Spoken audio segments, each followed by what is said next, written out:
John just joined us, so I think we are now fully here. All right. Looks like And Lori, I am, because I'm going to record for you. Okay. Thank you, Lori. Yep. All right. Looks like we're all here. I am going to go ahead and call the meeting to order. Laura Lee, if you would please call the roll, and remember to raise your hand and repeat your name and your vote. Paul Banks. Here. Stu Boyd. Here. Pam Howard. Here. Lori Vista Ward. Lori Vista Ward here. Don Kirk. Don Kirk here. Barbara Cruz. Your mic's not on, Barb. Oh, thank you. Barb Cruz is here. Mark Setter. Mark Setter, here. All right, thank you. We are all here, and let's see.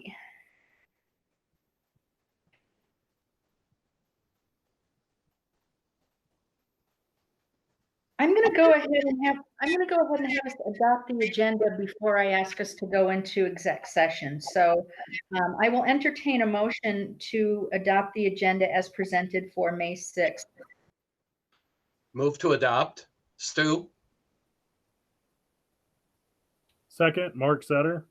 Okay, so I have a motion from Stu and a second from Mark Setter to adopt the agenda as presented. Any deletions or additions or corrections to the agenda? Seeing none, Laura Lee, if you would call the roll on the adoption of the agenda, please. Paul Banks. Paul Banks, aye. Stu Boyd. Stu Boyd, aye. Pam Howard. Pam Howard, aye.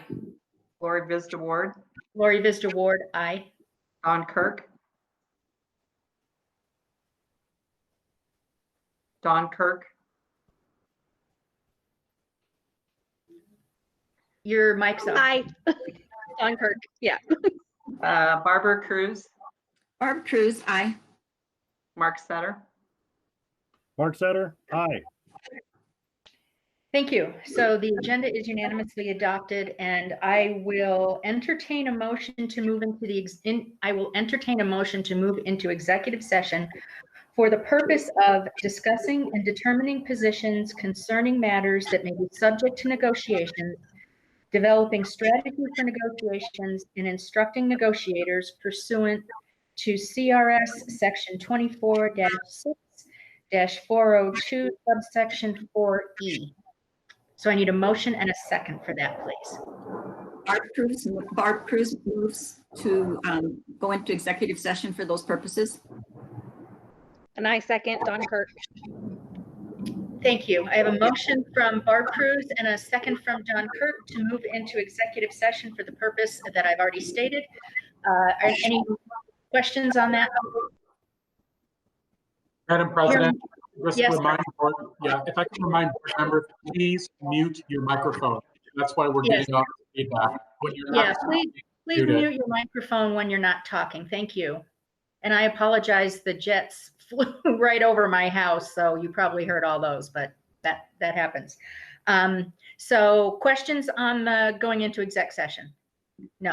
Well, Hey, hang on just a second, everybody. We need to make sure we are recording. And so we need to set that and turn that Okay. on before everybody gets off. okay. Now, Laura Lee, you have recording rights. So have you turned recording on? Recording is going. Okay, now it is. So I think we're good now. All right, so I think we're fine now, but we did not record that earlier piece. So do you want to redo that? Because that did not get recorded. Yeah, so the vote, then the motion and the vote. Okay, so I will entertain a motion to move into executive session for the following purpose. I'm going to read it again just in case. So the purpose of the executive session is for discussing and determining positions concerning matters that may be subject to negotiations, developing strategy for negotiations, and instructing negotiators pursuant to CRS section 24-6-402 subsection 4E. I need a motion and a second for that. Barb Cruz moves that we move into executive session for those purposes. And Don Kirk seconds. Thank you. So I have a motion from Barb Cruz and a second from Don Kirk to move into executive session for the purpose that I read. Any questions? Hearing none, Laura Lee, if you would call the roll, please. Paul Banks, Paul Banks, aye. Stu Boyd, Stu Boyd, aye. Pam Howard. Oh, did we lose Pam? I think we might have.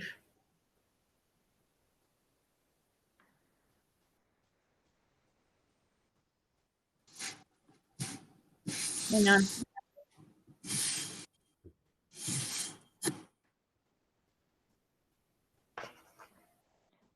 Yep. Or maybe she already went in for the exec session. Can you tell that? Can you tell Laura Lee if she's in the other meeting? She is not in the other meeting. She's not in the other meeting. Okay, she's not. Dr. Seaver says she's not. Okay. Looks like we lost her for technical. She did say she was having trouble with the Chromebook, so Okay. I'll go ahead with the roll call. Yeah, go ahead with the roll call. We have a quorum to move into exec session, and who can join us in there. Okay, Lori Vista Ward, Lori Vista Ward, aye. Don Kirk,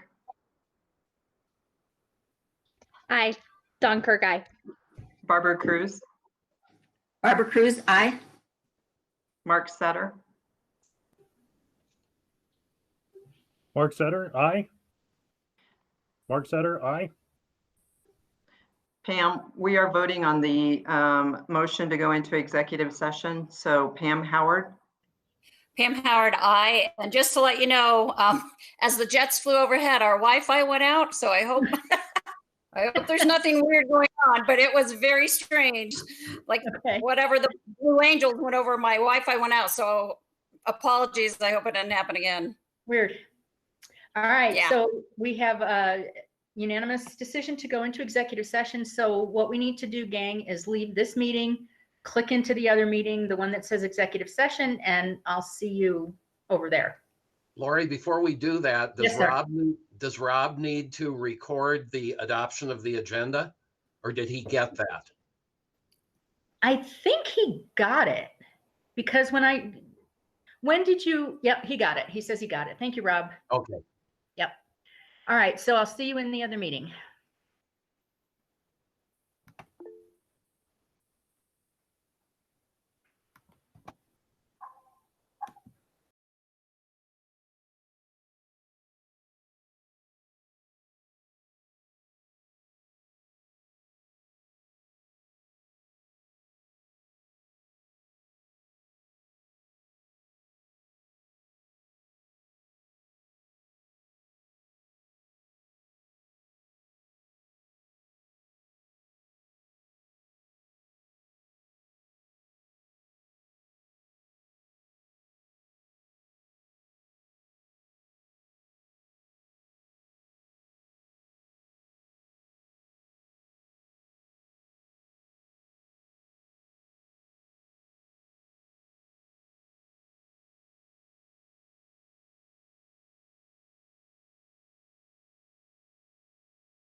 at approximately 6 p.m. for the rest of the regular meeting. And thank you.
All right, we are all here. I'm going to resume the meeting. We adjourned executive session here a little bit ago and took a break. If you're just joining us, we have already adopted the agenda earlier. And it looks like we are ready for the Pledge of Allegiance. Who usually leads us in that? Mark Setter, Mark, would you lead us in the pledge? Let me see if we're going to get a flag up here. Let's see. Maybe.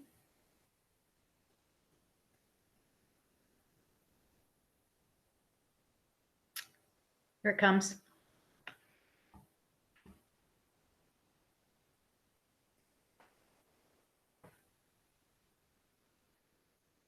There we go. Mark, if you'd like to lead us. I pledge allegiance To the to the flag flag of the United States of America and to the republic for which it stands, one nation, under God, indivisible, with liberty and justice for all. Thank you.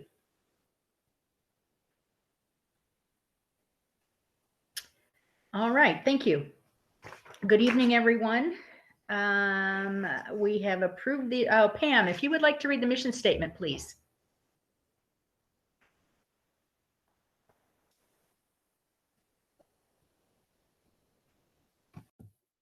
Okay, got it. The Thompson School District will be a school district that empowers, challenges, and inspires students, faculty, staff, parents, school leaders, and community members to learn, achieve, and excel.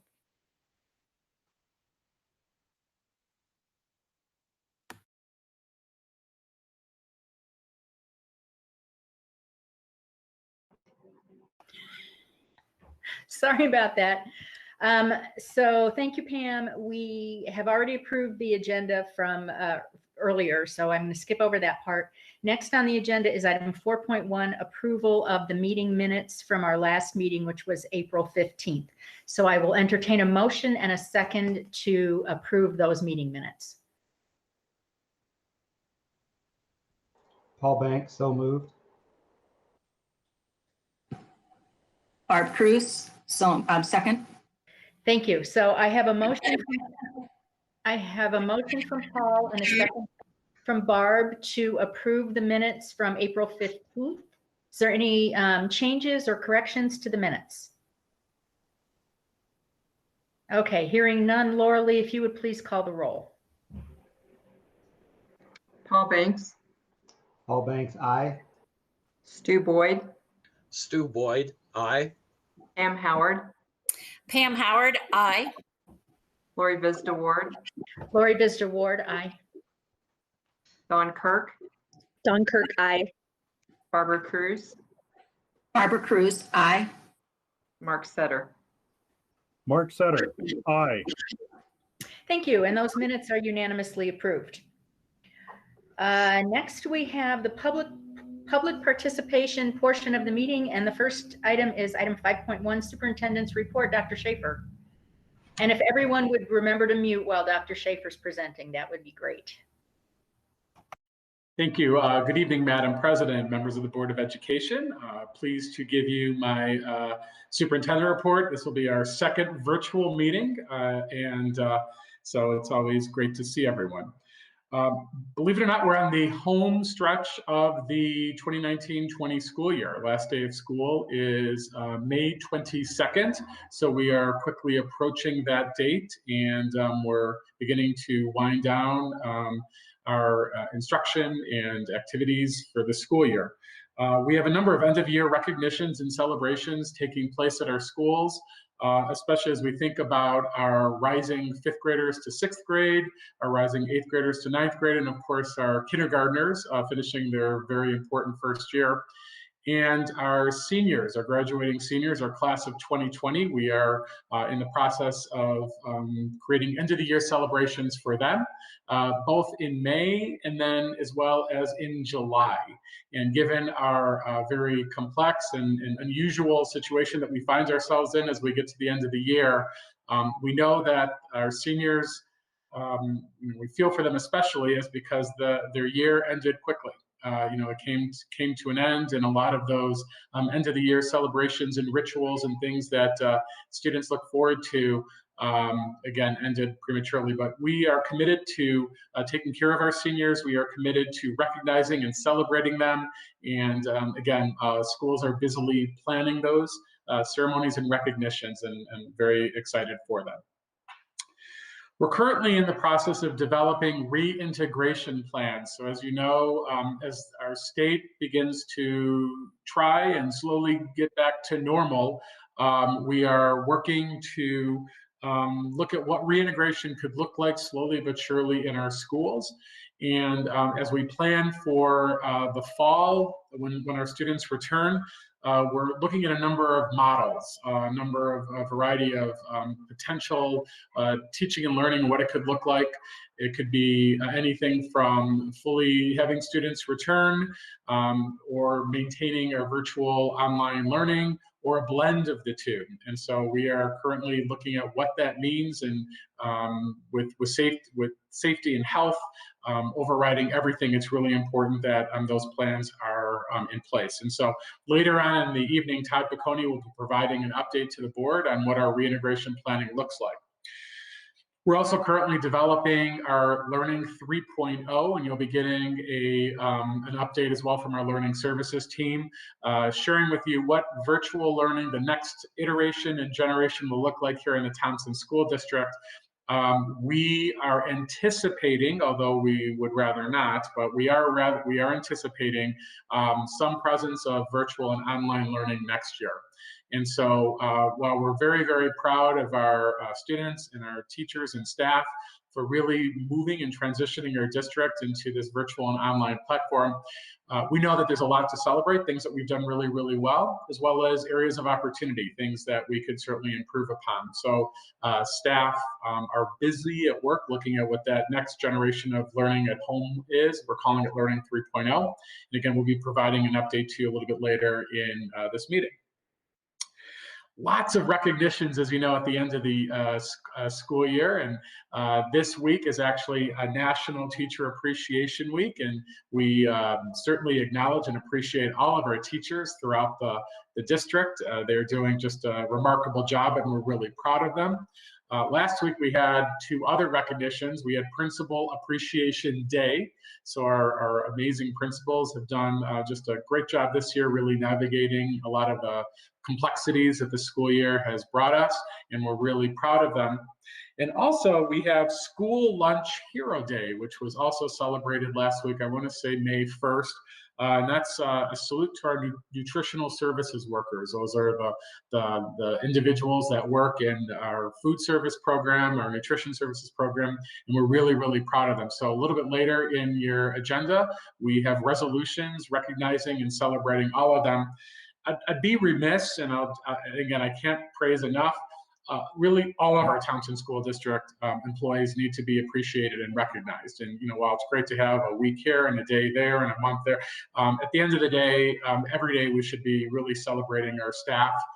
All 2,100 of them, they really contribute to an amazing organization, and they serve as the backbone of Thompson School District. Construction is continuing. So even though our schools are closed, we have our construction moving and continue to be on schedule. So from the TCC Thompson Career Center to Riverview Pre-K-8, our expansions at Berthoud and Ivy Elementaries, as well as the Stansbury Earlyhood Childhood Center. The construction firms have not missed a beat. We have those updated for you. In fact, I believe there's even a live webcam at Riverview Pre-K-8 if you want to see actually more than dirt. So initially you saw lots of dirt being moved in piles, but I think now there's actually some other things to be looking at. So we're very excited, and again, construction's on schedule, so that's wonderful. The last thing I just want to state is that our commitment to communication is really, really important here in the Thompson School District, something that we've been working really, really hard on, making sure that our community is in step with what we're doing, making sure that our students, our staff, our parents really all of our community members, it's really important that we keep you in the loop. And this is two-way communication. So it's not just us talking at you, but certainly we'll continue to create forums for the community to ask questions and get answers to your questions. We want to make sure that we are actively communicating with our parents and students as well, as things are ever changing. There's a lot to communicate around the start of the school year, which we're currently working on, and what that could potentially look like. Health and safety is top of mind. So how are we protecting everyone within our schools and our school environments? And finally, this notion of teaching and learning and what that looks like. So while we're doing a lot of different things, I think a priority communication is really important. And that is my report. So thank you so much.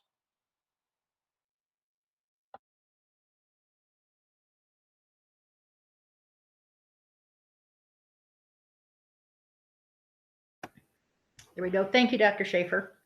Next up is the public comment portion of our meeting, item 5.2. This is something new that we're able to do. It's pre-recorded. We put out instructions on how to call in earlier today between 7 a.m. and 3 p.m. to record a public comment. Basic same rules still apply, 3 minutes, that kind of thing. And I believe, Laura Lee, you have those recordings, and so I'm just going to turn over to you and let you play them just one after the other. As usual, the board doesn't comment or interact with people on public comments, so we're just going to play them for us to all listen to and take note of. Okay, thanks, Laura Lee. Thank you, Lori.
Are you getting that, Laura Lee, or because we're not hearing any, excuse me, we're not hearing anything. Okay.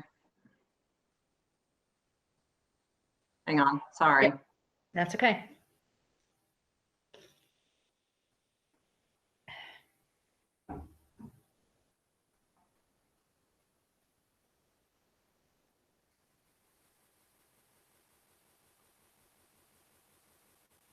Can you hear it now?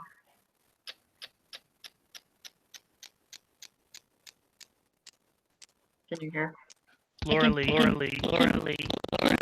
stop casting.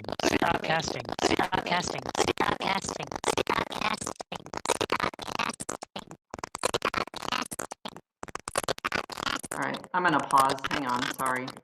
It's not presenting right.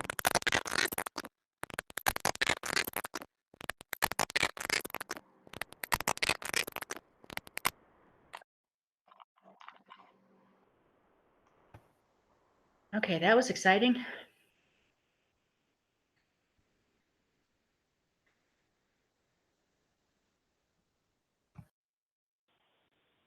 This is Holly Neely, and I live at 4348 Buffalo Mountain Drive, 80538.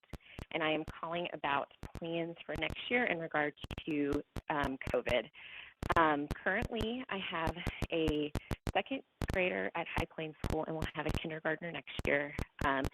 And I have serious concerns about social distancing plans in the classroom.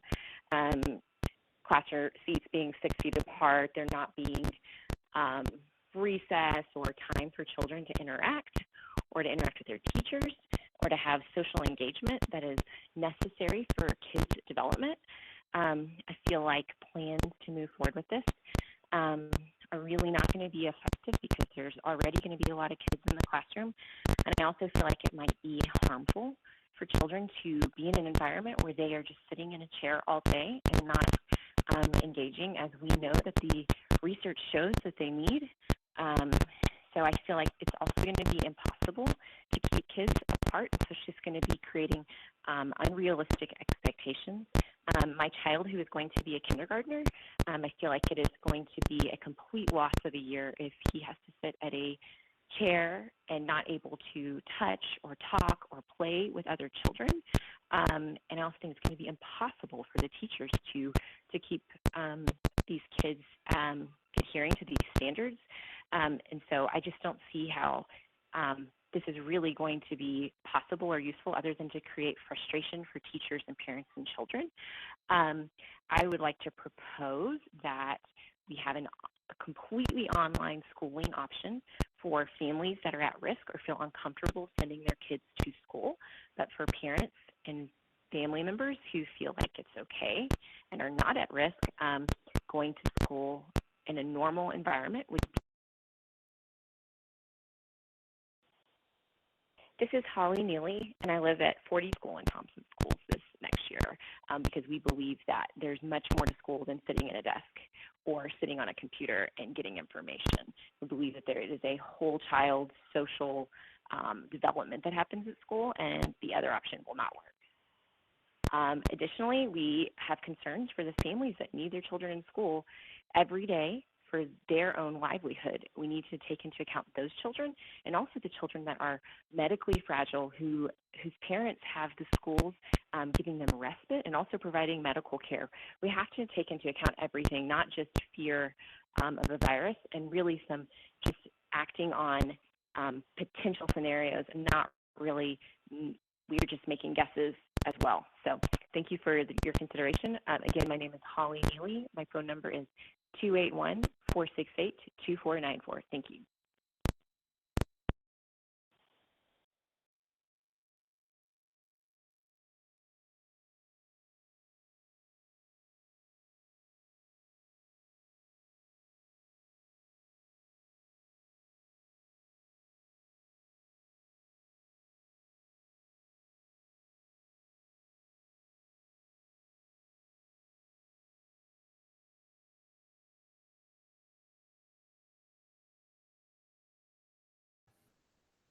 I believe we have 3 calls total, Laura Lee, is that right?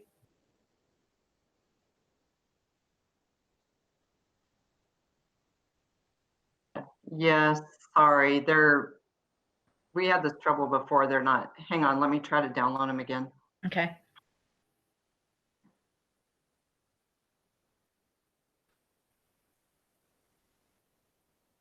If you're following along at home, I'd just like to thank you for bearing with us as we figure this out. This is the first time we've done public comment in a recorded way like this. And so obviously there's some kinks to work out as we move through this.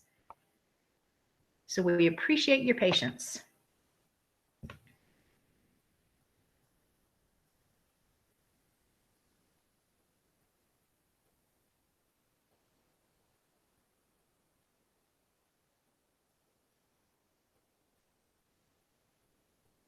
Hang on just a second, Lori.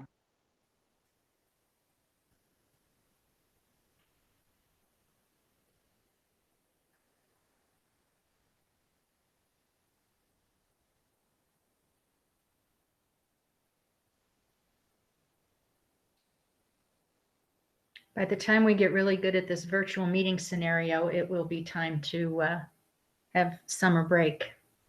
So then we'll have to learn it all over again in the fall.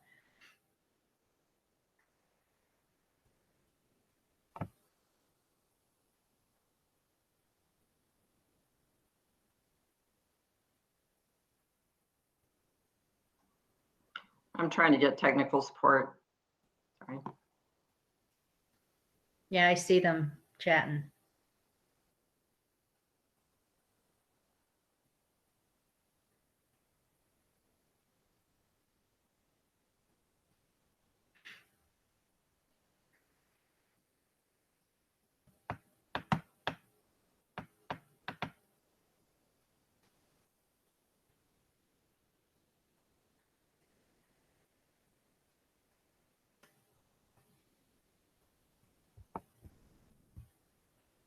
Madam President, Yeah, go ahead.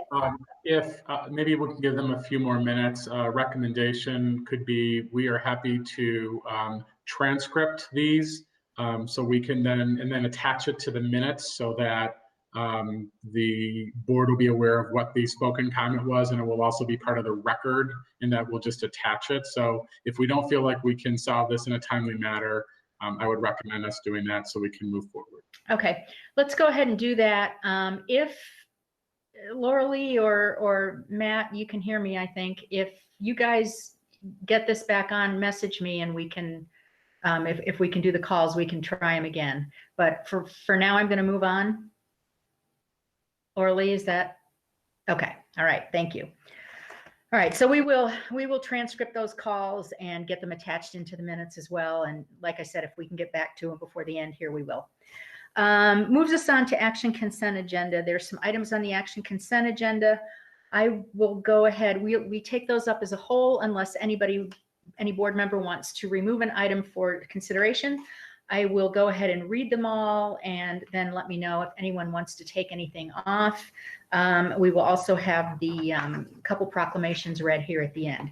But I will entertain a motion to approve the action consent items, which are 6.1, approval of personnel extra duty coaching recommendations. Item 6.2, approval of expenditures over $50,000.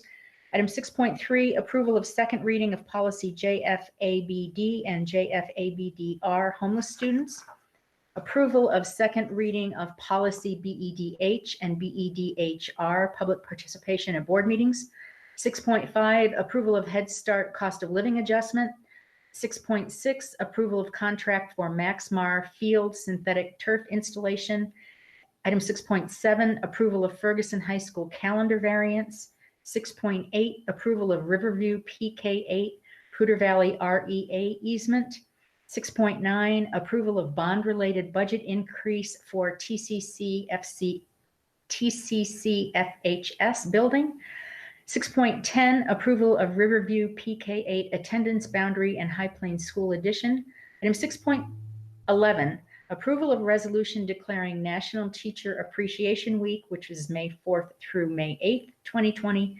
Recognition of National Principal Day, May 1st, 2020, and recognition of School Lunch Hero Day, May 1st, 2020.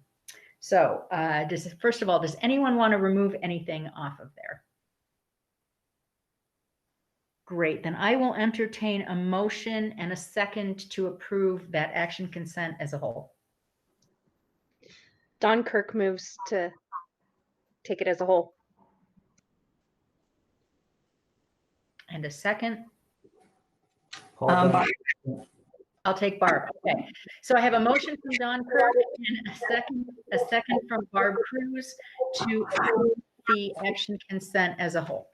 I believe, Stu, you had a question on one of the items, just a brief question. Is that correct? Yes. My question is on 6.11, but I can ask my question after the recognition of National Principal Day. Okay, sounds good. Then I am going to go ahead and cut. There's no further questions or clarifications. I don't see any hands up. Okay, I'm going to go ahead and call for a vote. Laura Lee? Paul Banks, Paul Banks, aye. Stu Boyd, Stu Boyd, aye. Pam Howard,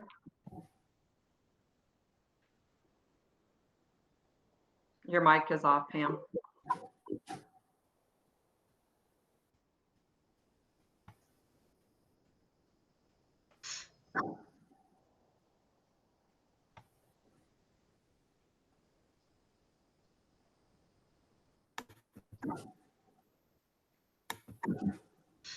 Sorry. That's okay. Lori Vista Ward, Lori Vista Ward, aye. Don Kirk, Don Kirk, aye. Barbara Cruz, Barbara Cruz, aye. Mark Sutter, Mark Setter, aye. All right, thank you. Those are all approved, and would like us to have the reading of the two proclamations then. First one being National Teacher Appreciation Week, May 4th through 8th. And I believe Barb Cruz, you have that one. Everyone else, if you would please mute while Barb reads that.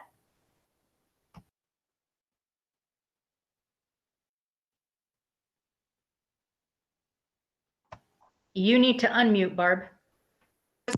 There, how's that? Is that better? Okay. All right. Teachers provide so much to our schools: inspiration, motivation, and only their futures. From May 4th through the 8th, 2020, we would like to show our thanks and gratitude. Teachers change the lives of millions of children every day, and their work and their impact extends far beyond the boundaries of the classroom. The commemorative week, which includes Teacher Appreciation Day on Tuesday, May 5th, was created as an opportunity for students, families, and community members to recognize educational professionals for their service and dedication. So, resolution: whereas teachers mold future citizens through guidance and education, and whereas teachers encounter students of wildly differing backgrounds, and whereas our country's future depends upon providing quality education to all students, and whereas teachers spend countless hours preparing lessons, evaluating progress, counseling and coaching students, and performing community service, and whereas our community recognizes and supports its teachers in educating the children of this community. Now, therefore, be it resolved that the Thompson School District Board of Education proclaims May 4th through 8th, 2020 to be Teacher Appreciation Week, and be it further resolved that the Thompson School District Board of Education strongly encourages all members of our community to join with it in personally expressing appreciation to our teachers for their dedication and devotion to their work. Adopted the 6th day of May, 2020.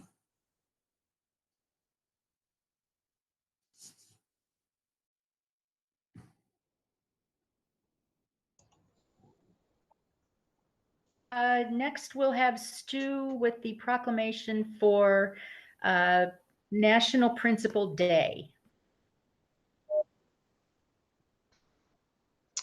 I'm very pleased to do this.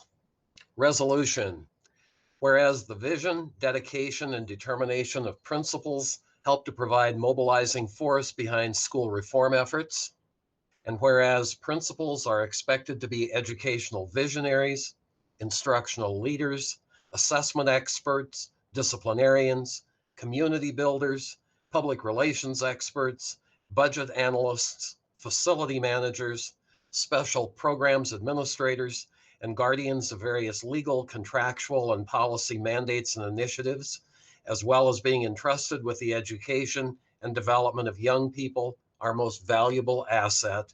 And whereas principals will play a vital role in successful implementation of the Every Student Succeeds Act, and whereas principals set the academic tone for their schools and work collaboratively with teachers to develop and maintain high curriculum standards, develop mission statements, set performance goals and objectives for schools to achieve educational excellence, and now, therefore, be it resolved that the Thompson School District Board of Education proclaims May 1, 2020 to be Principal Appreciation Day, and be it further resolved that the Thompson School District Board of Education strongly encourages all members of our community to join with it in personally expressing appreciation to our principals for their dedication and devotion to their work. Adopted this 6th day of May, 2020. Thank you, Stu. And your question? My question is, and I heard the earlier discussion and Dr. Schaefer's mention of the school lunch hero. I'm wondering if either as a district or if there's some kind of national recognition for classified or other support staff. I know there's a classified employee appreciation week, but I don't know when that is. I think that was in the fall. Is there anybody there that can answer that question. Dr. Schaefer, maybe? Yes, I know there's a classified appreciation week. I'm doing some research on that right now. Okay, so in the meantime, I'm going to have Paul read the proclamation or the resolution for school lunch heroes. You have that, Paul? I lost it for a while and then it showed back up. So hopefully you have it. Okay. So I'll read it with pleasure. Thank you. So whereas the amazing dedication and support that school nutrition professionals provide for our students, and whereas during these challenging and unique times, our TSD nutrition professionals have stepped up in a transformative manner to provide much needed emergency meals to families and additional support when called upon. And whereas we know just how important it is that our students have access to healthy meals, a student who is hungry is not able to learn to the best of their ability. And whereas it is through the dedication of our school nutrition staff that students are able to succeed, and for that, we are all extremely thankful. Now, therefore, be it resolved that the Thompson School District Board of Education proclaims May 1st, 2020 to be School Lunch Hero Day. And be it further resolved that the Thompson School District Board of Education strongly encourages all members of our community to join with it in personally expressing appreciation to our nutrition staff for their dedication and devotion to their work. Adopted the 6th day of May, 2020. Thank you, Paul. Dr. Schaefer. Yes, so I'm pleased to report that on October 14th, 2019 of this year, I sent an email to our amazing classified staff recognizing them for Classified Staff Appreciation Week. There were also a number of ceremonies and recognitions done throughout the district to honor them for that week. Thank you. Thank you all for reading those proclamations. I just want to reiterate that we are so incredibly grateful for our nutrition staff, our teachers, our principals, and everybody else who's doing incredible incredible feats during this whole situation. So we can't thank you enough. And when you all and we all get to see each other in person again, we will make sure to thank you personally. So thank you for all you do. Moving on to item 7.1, which is a discussion action item, temporary adoption of policy EL, electronic signature and record. And it looks like that's Gordon, maybe? Thank you, Madam President, Dr. Schaefer, members of the board. I'm Gordon Jones, Chief Financial Officer for the district. Brought to you tonight for consideration of a temporary adoption is a policy allowing creation of a new policy that allows the use of electronic signatures and records. Even before the strange and unusual times that we're in right now, there was a need and an interest that had been expressed in the district about having some method of being able to gather signatures electronically on a variety of documents, whether that be contracts or purchase orders or approval of invoices, approval of timesheets, a variety of different things. In that interest, we worked with council to develop a proposed policy for the board to take into consideration for temporary adoption, which would allow us, as we're working in this remote environment, to facilitate the gathering of those electronic signatures. The policy is attached in board docs for your review. It lays out the parameters with which electronic signatures can be gathered, what records need to be maintained, and all the other legal requirements that are associated with it. And I'd be glad to answer any questions the board may have. Questions, board? I have one. Dawn? So it's something you just touched on, which is that we're moving forward with it right now as a temporary order. But I can see the need for us to continue to have something like this in the future. So what would be different for permanent policy than the one we have right now?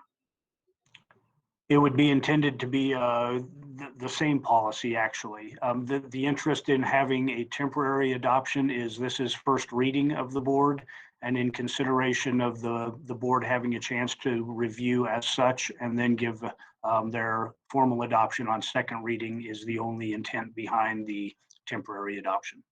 Thank you. Anybody else questions? Mark Setter?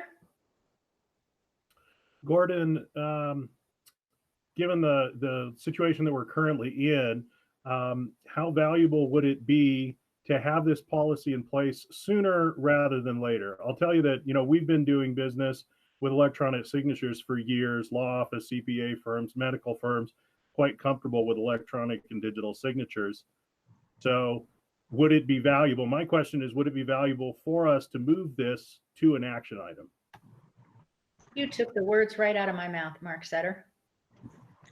Such action would be very much appreciated at the board's discretion. Mark, if you wanted to make that motion, unless anybody else has any questions, if you would like to make that motion to move it to, Laura Lee has something to say. Hang on. So when I talked to Coulter, because this it's a temporary adoption, so it goes into effect immediately after this because you're acting on it.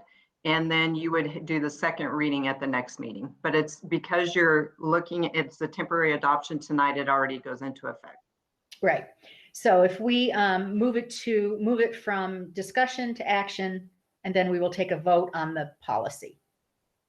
Right. So we've got two votes. So Mark, if you want to move it from discussion to action, and then then we can do the next one. So moved. All right. And a second, please. Don Kirk seconds. Don. Okay. So Mark Setter moved and Don Kirk seconded to move item 7.1. Yes, 7.1 from discussion to action. Any further discussion on that? If not, Laura Lee, please call the roll. Paul Banks. Paul Banks, aye. Stu Boyd. Stu Boyd, aye. Pam Howard. Pam Howard, aye. Lori Vista Ward. Lori Vista Ward, aye. Don Kirk. Don Kirk, aye. Barbara Cruz. Barbara Cruz, aye. Mark Setter. Mark Setter, aye. All right, thank you. So we have successfully moved it unanimously from discussion to action. Now I will entertain a motion to adopt the policy. Pam Howard moves, we adopt this. And a second, please. Stu Boyd, second. Okay. I've got a motion from Pam Howard and a second from Stu Boyd to adopt the policy. Any further discussion? Hearing none, Laura Lee, please call the roll. Paul Banks. Paul Banks, aye. Stu Boyd. Stu Boyd, aye. Pam Howard. Pam Howard, aye. Lori Vista Ward. Lori Vista Ward, aye. Don Kirk. Don Kirk, aye. Barbara Cruz. Barbara Cruz, aye. Mark Setter. Mark Setter, aye. Thank you. That unanimously passes. We will have that back for a final reading next meeting, but it does take effect right now, which is the temporary portion. So I just got a message from Matt Kuhn that he has the public comment. So head nod if you would like me to go ahead and have him read those or play those.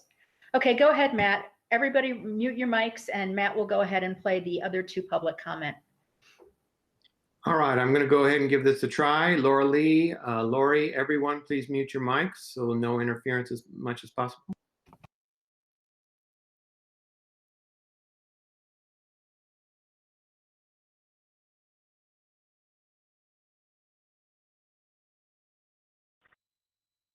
Hi, my name is Nancy Persley. I live at 2199 Kennington Court. And the topic of my message is regarding opening the school next year. My daughter attends Thompson Valley High School. I understand the decisions that have been made to close school for the rest of this year, and that those decisions were made with the health of students in mind. When considering to open up next year, please consider the other aspects of the student's health, not just physical, but mental and emotional and educational. I know for my child, the mental toll of this time has been very difficult, and her education is suffering. I don't homeschool her for reasons.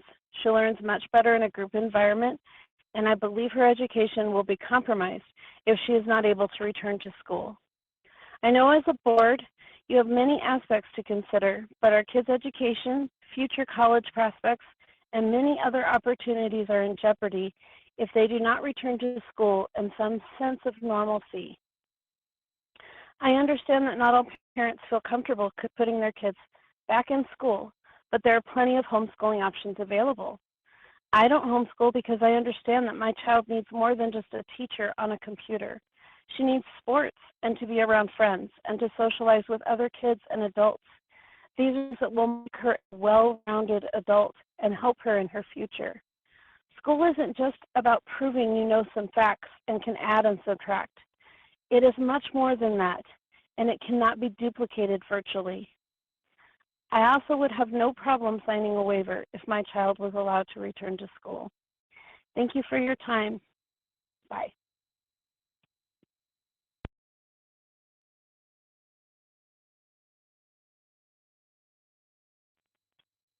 Hello, my name is Amber Wharton, 3778 Jefferson Drive, and I am the Family and Consumer Sciences teacher at Berthoud High School. I'm calling regarding the discussion item to reduce fees by 50% for students this semester. I greatly appreciate the effort to help families financially, and in theory, this proposal makes sense. However, in reality, it is not so black and white. I charge fees for my classes because there are many supplies and ingredients that need to be purchased that cost more than my instructional budget can cover, especially in Berthoud.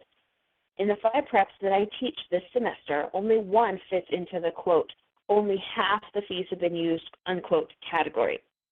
The rest of the fees have been used in advance to prepare for the beginning of the semester. Some people will say, well, Amber, you can just use those supplies next year, which makes sense for non-culinary supplies.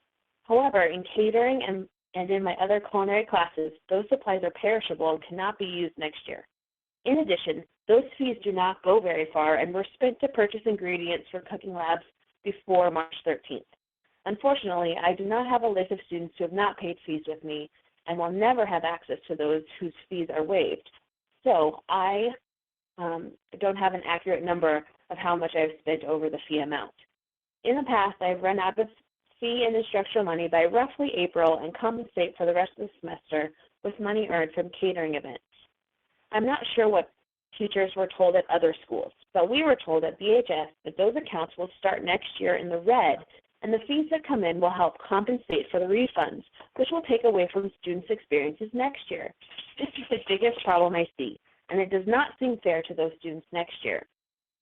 I know this gesture of refunding fees looks good and would be helpful for many parents who are financially struggling through this time. Could there be a compromise where parents could request the refund rather than a blanket everyone gets the money back? This could solve a few problems.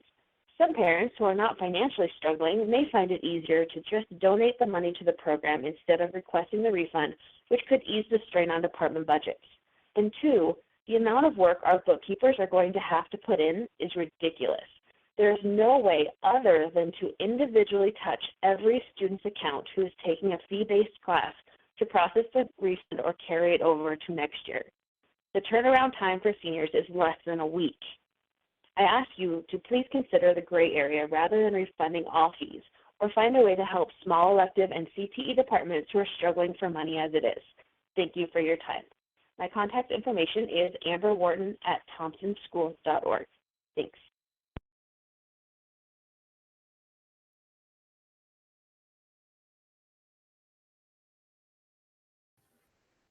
All right, I believe that was all of the public comment calls. Is that correct, Matt? That's right. Thank you. I appreciate your help. All right, so that takes us back out of public comment, and we will move into discussion items now. So the first discussion item is item 8.1, Head Start Community Assessment. Dawn? Yes, Madam President, members of the board, Dr. Schaefer, Dawn Huckabee, Chief Academic Officer. Tonight, we have 2 items related to Head Start. This first one is a report to the board about the community assessment that is required on an annual basis. And the second one will be the item that is our own internal self-assessment. And so I will be presenting the PowerPoint, and Lam Caro, our early childhood administrator, will be sharing information with you. So good evening, Madam President, Dr. Schaefer, members of the board. I am Lam Caro, Early Childhood Administrator, and I'm here to share some information regarding our Head Start Community Assessment. And in this assessment, at the end, we're going to make some recommendations about what we're going to focus on for this upcoming 2020-21 school year. Next slide, please. So our Strive 2025 connection is that we're going to focus on student achievement, inclusive and supportive cultures, and a stewardship of resources, and particularly with the community piece. And then the one thing I'd like to highlight on this slide is that we want to ensure that our families and students are receiving the correct services for the appropriate population. So when you think about it, we're looking through the lens of the Head Start lens. Next slide, please. So when you look at the community assessment, which I have included in the board packet, we look at all these items here. So anywhere from demographics to educational needs, to nutritional needs, to Head Start enrolled children and childcare availability. We look at all these pieces to determine what can we focus on to make the most impact with our families. So some things we should note are, what is the strength of our community already? Well, the neat thing that we discovered this year is that Larimer County is the 7th healthiest county in the state, according to the Colorado Children's Campaign, which puts out a report every fall. There's lots of engagement for families to participate in, like the Corn Roast Festival. I do want to highlight that we have a lot of support from our medical and dental community, and they offer support to our families at reduced costs, which is truly helpful. And then we also have other programs in the community that exist to help support our families. So Kids Pack, Loveland Public Library, Loveland's Lions Club, and Be Ready Larimer County. And the Loveland's Lions Club does a fantastic job of helping with our screening and hearing vision screenings. So for this year, after meeting with the Policy Council and with the staff, some of the things that we want to continue to work on is connecting families to resources for affordable housing.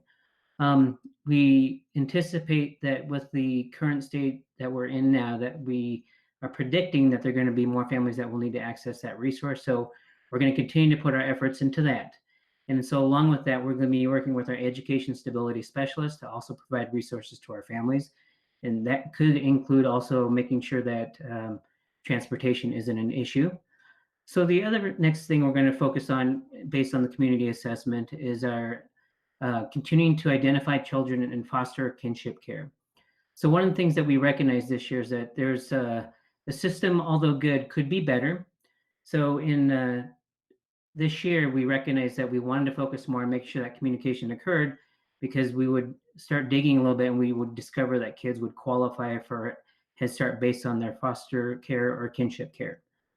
Something to note is that in 2017, we had 119 students identified as in foster or kinship care. And in 2019, that was almost doubled to 251. So we want to make sure that we have processes in place to ensure that we capture those students. And then finally, because of the uncertainty of where we're at right now, we are putting some of our efforts into determining what kinds of supports families will need for the upcoming school year. So currently our family engagement people are visiting families, and when I say visit, I mean online, but we're surveying them to try and predict what their needs will be. And some of those we're thinking of are particularly around mental health, their physical needs, including food, and more importantly, what other kinds of supports we'll need in terms of if we go to online learning and continuing that and that kind of thing. So those are where our efforts are, and it's not clearly defined until we have the results of that survey, which we anticipate having by the 3rd week of May. So with that, are there any questions about the community assessment? Questions for Lam? Anyone? Stu? Yes, Lam.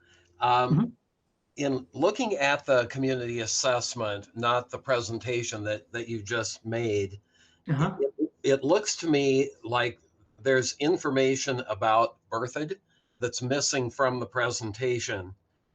For example, birthhood was not mentioned in the historical facts, nor in the community profile.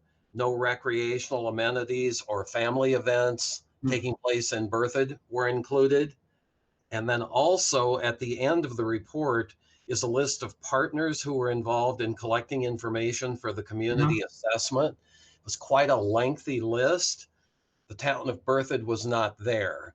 And so I was kind of curious as to why this birthed information is not part of the report. Yeah, that's a great question. We partner with the Early Childhood Council of Larimer County, and we get a lot of our information from there, and they necessarily don't break it up, sometimes by region. Although when I look at the report, I can see your point. And we definitely could start including that information in the report in future years, especially as we come into our next 5-year grant cycle. So I could definitely see that being a part. And even, yeah, I get your point. And so, yeah, I think there's some valuable information not included in that. We definitely could include that in the future. All right. Thank you. I would appreciate that. I think it would make the report truly representative of the whole district. Yep, I agree. Thank you. Mm-hmm. Any other questions? Paul Banks. So there was a lot of information in this report.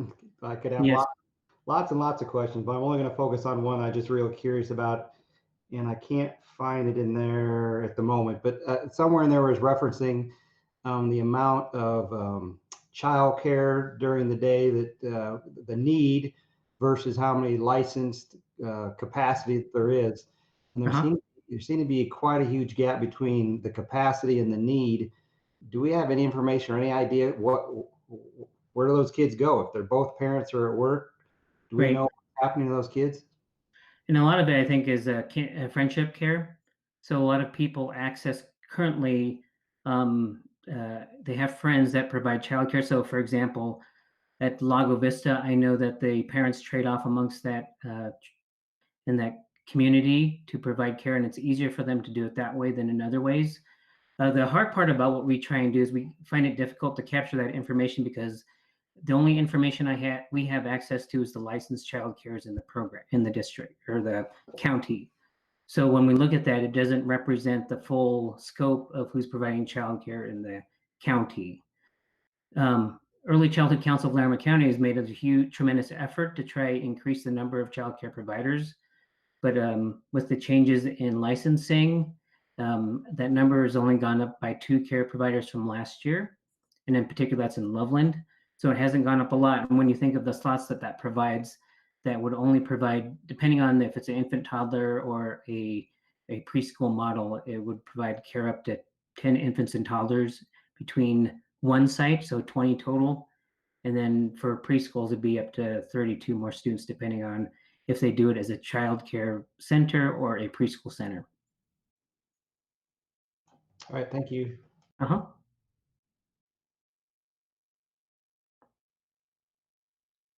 It looks like Lori got booted off. We'll have to wait a second. Of course.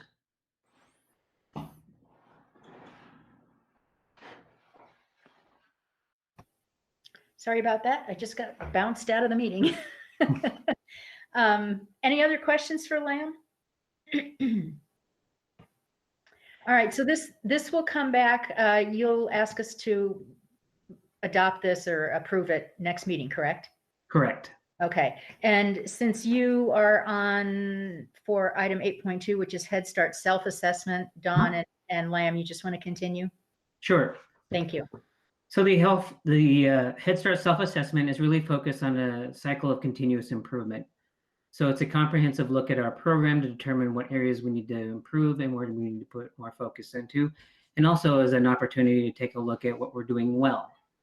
So again, we'll start with our connections. Of course, we're focused on student achievement. In particular, we want to make sure that students meet our goals that we set for them every single year. It also focuses on inclusive and supportive cultures. And then there's a big piece about human talent. So that also speaks to that we want to make sure that we're putting our best kids, our best people in front of our kiddos. And then what are we doing for professional development? And then finally, the stewardship of resources with both district and Head Start funds. We want to make sure that that meets the criteria set forth by the Head Start performance standards, as well as ensuring that we're efficiently using the funds to meet the needs of our families. So I've already kind of mentioned why do we do the Head Start self-assessment. Part of it's also, it's used to ensure that we're meeting our goals in compliance with Head Start. It is conducted once a year, and more importantly, we look at it. I know that as with any program, the first thing we focus on is there any systematic issues that we need to address? And by and large, we do not. But we also recognize the fact that there are lots of things that we could focus on and become better at. And so as part of that, we revisit our goals beginning, middle, and end of the year, and we make necessary course adjustments as necessary to improve make those improvements for our program. Next slide, please. So what are some strengths? I've already mentioned some of these because of the community assessment, but I mentioned the Lions Club. We partner with them for the KidSight program, and they provide vision and, more importantly, referrals and financial support for children that need glasses. So we do a great job with that, and more importantly, they do a great job because it does get the kiddos the supports they need in terms of if it's with vision or hearing, they make the screenings affordable, and if they can't afford it, then they help pay for it. We have a great connection with Foothills Gateway. We have a nice transition that we will go from early intervention to here, and that strengthens what we can do in terms of making sure that we capture all the students in Larimer County that are in the Loveland area. We also partner very well with the Early Childhood Council of Larimer County. They provided many scholarships for our own staff to go to school and continue their education, as well as we work a lot with medical clinics, and I did mention the dental clinics too, but they help provide a sliding scale cost for parents to access their medical supports. For Head Start, we're also required to make sure that we have compliance in physical exams, dental exams, and hematocrit lead testing, and that is submitted annually. And then more importantly, we are checking our centers for safety and issues and that they're addressed quickly. And I want to thank facilities for quickly doing that whenever we have something that comes up as a question during our health department license visits or the fire department visits. We're able to provide a lot of transportation to our students that need it. So we try not to have transportation as a barrier. And for those that in Head Start that need it, we can do that in conjunction and in collaboration with the transportation department. We have improved our communication with our families this year, and we take pride in that because we've worked hard to increase the communication that goes home. We provide a lot of social and emotional supports. We put them in touch with Summit Stone, and as well as a lot of our home visitors have implemented the pyramid supports at home for families. So that also is a partnership to help that we have the same practices going on in the classroom that goes on at the home.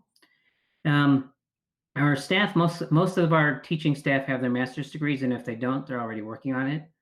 Most of them will have them, the 4 that are left, we'll have them by the end of the 2021 school year.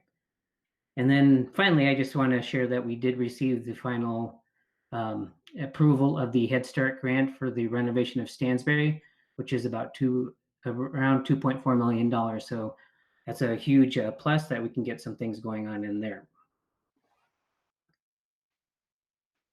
So in the next few or several slides, sorry, the next slides, we have the things that we'll be working on. So I'm going to talk a little bit about each one. So in health, we want to make sure that when we screen and assess a student for vision and hearing, that if a student is missed or needs a reassessment, that we make sure that we do that. We've done a fairly good job, but then we've noticed that there's some gaps that we want to correct, and that'll be something that we work on for next year. With nutritional services, we just want to make sure that we've done well during our audits, both with CACFP, which is the Child and Adult Care Food Program, and with Head Start. And we want to just ensure that we continue that quality and that we are continuing to monitor and audit our funds as our nutritional audits as necessary. Next slide, please. Safe environments. This is something that is new to us. Over the last few years, we've noticed an increase in students that have more severe medical or more intensive medical needs, I should say. And so one thing we want to make sure is that the students that are coming into our program is, especially as we anticipate what we're looking at in the fall, that the staff has the necessary medical training to ensure that they meet the needs of our students.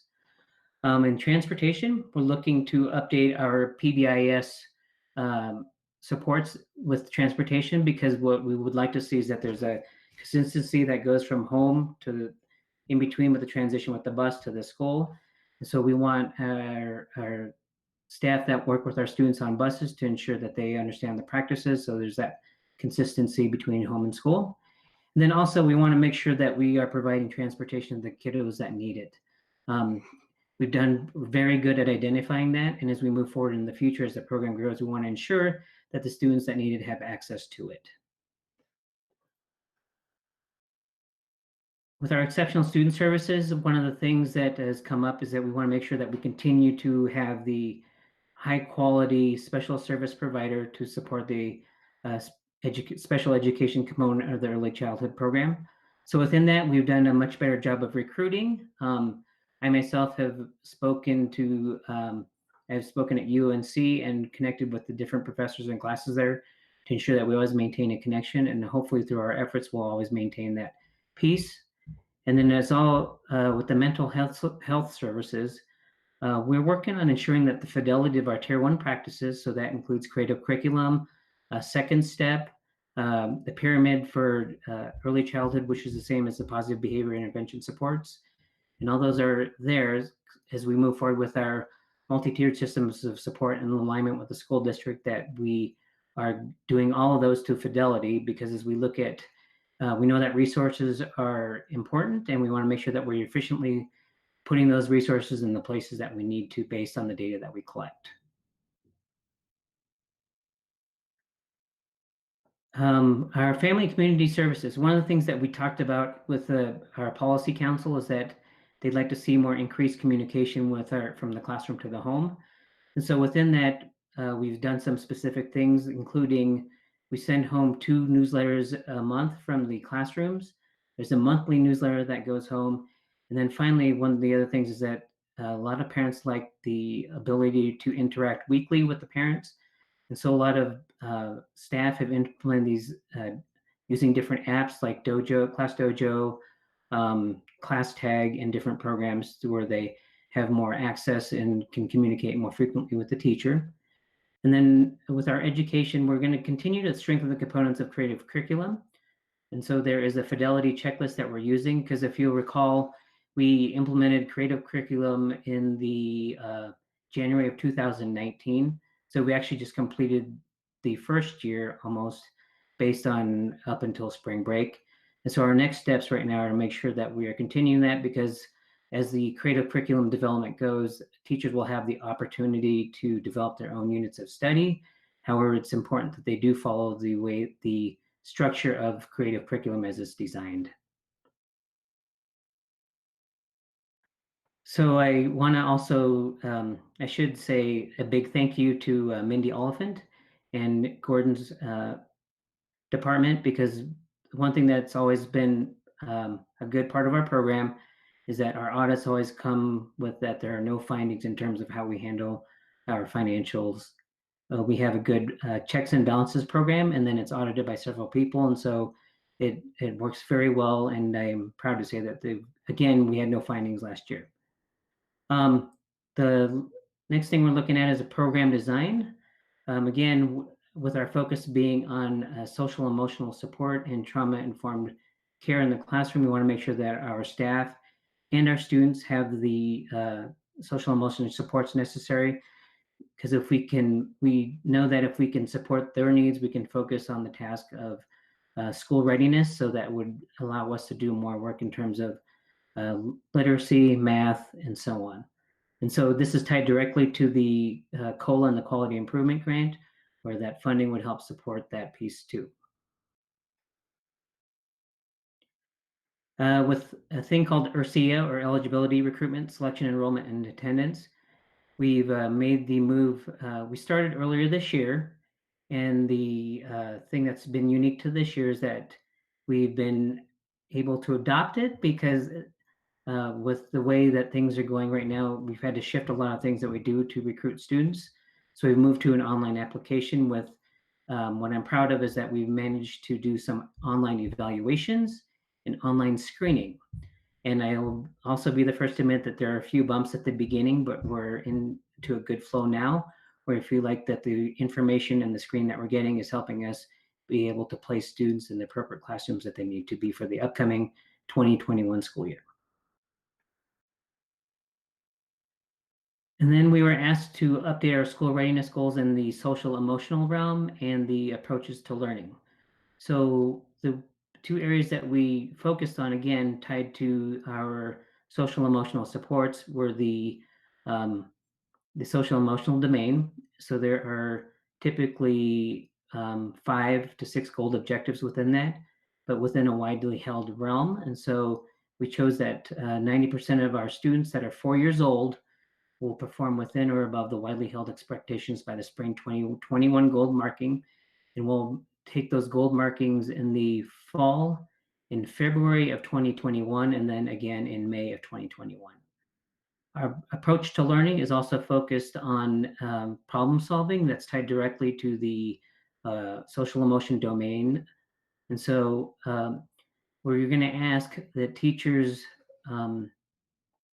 will take their preliminary marking in the fall of 2020, and they're going to set their own objectives to individualize the goal objective for each student in the classroom. So by the end of the 2021 school year, we'd hopefully see the growth that we'd expect for a 4-year-old to make in preparation of going to kindergarten in the fall of 2021.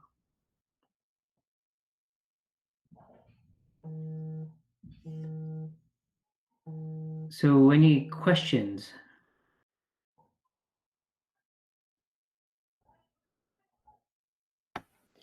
Board, questions for Lamb? Okay, this will come back as well next meeting for us to approve, correct? Correct. Okay. And there's one more slide, Lori, that I just wanted to share. Sure. Because I was we did our parent survey. Can you go to the next slide, Dawn? Oh, is there a slide missing? I think you got There it is. Oh, there it is. There it is. Yep. So I just want to share some comments from parents, and they were, I think they're just worthwhile to share. So I'll just pick the one at the top. My son was extremely shy, being a single child. He'd hide behind my leg in public. Another boy or girl his age tried to interact with him. He was never interested in his ABCs unless it was the song, but now I can't get him to stop approaching people saying hello. He's not as shy as he used to be, but at the same time, I've noticed he's becoming more self-aware with situations that seem difficult to him. He's learning for sure. I feel from the moment he started where he's at now, he's made 110% improvement. We're really proud of him at home and thankful for you all. So those are just some of the really positive comments that we've gotten. And, I think that's what keeps us motivated to keep doing what we do. And so there's a couple other ones that I wanted to share. And so you can read those at your leisure, but I just wanted to share those with you too. Thank you, Lamb. And thank you. I know putting that together every year that's a big project. So thank you for your staff. And I just want to say a big thank you to my staff too, to Amy Gerhardt, Julie Lindsay, Christiana Shorten, Patricia Hoffman, and Mary Bowman. They put a lot of effort in this too, and it's always a team effort. So very proud of them, and especially all of the staff for early childhood. They do a terrific job with our kiddos, especially now. They do. Thank you, Lamb. We will see these 2 items back for approval next time. Okay, thank you, Lori. Thank you, board. You bet. Next up is, you know what? Next up, I think, is a break. What do you guys think? I get a thumbs up on a break? All right. We'll just take 5 or 7 minutes and we'll come back here. You probably want to turn your cameras off while you're breaking, and your microphones as well. We'll be back in about 5 to 10 minutes.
minute or two.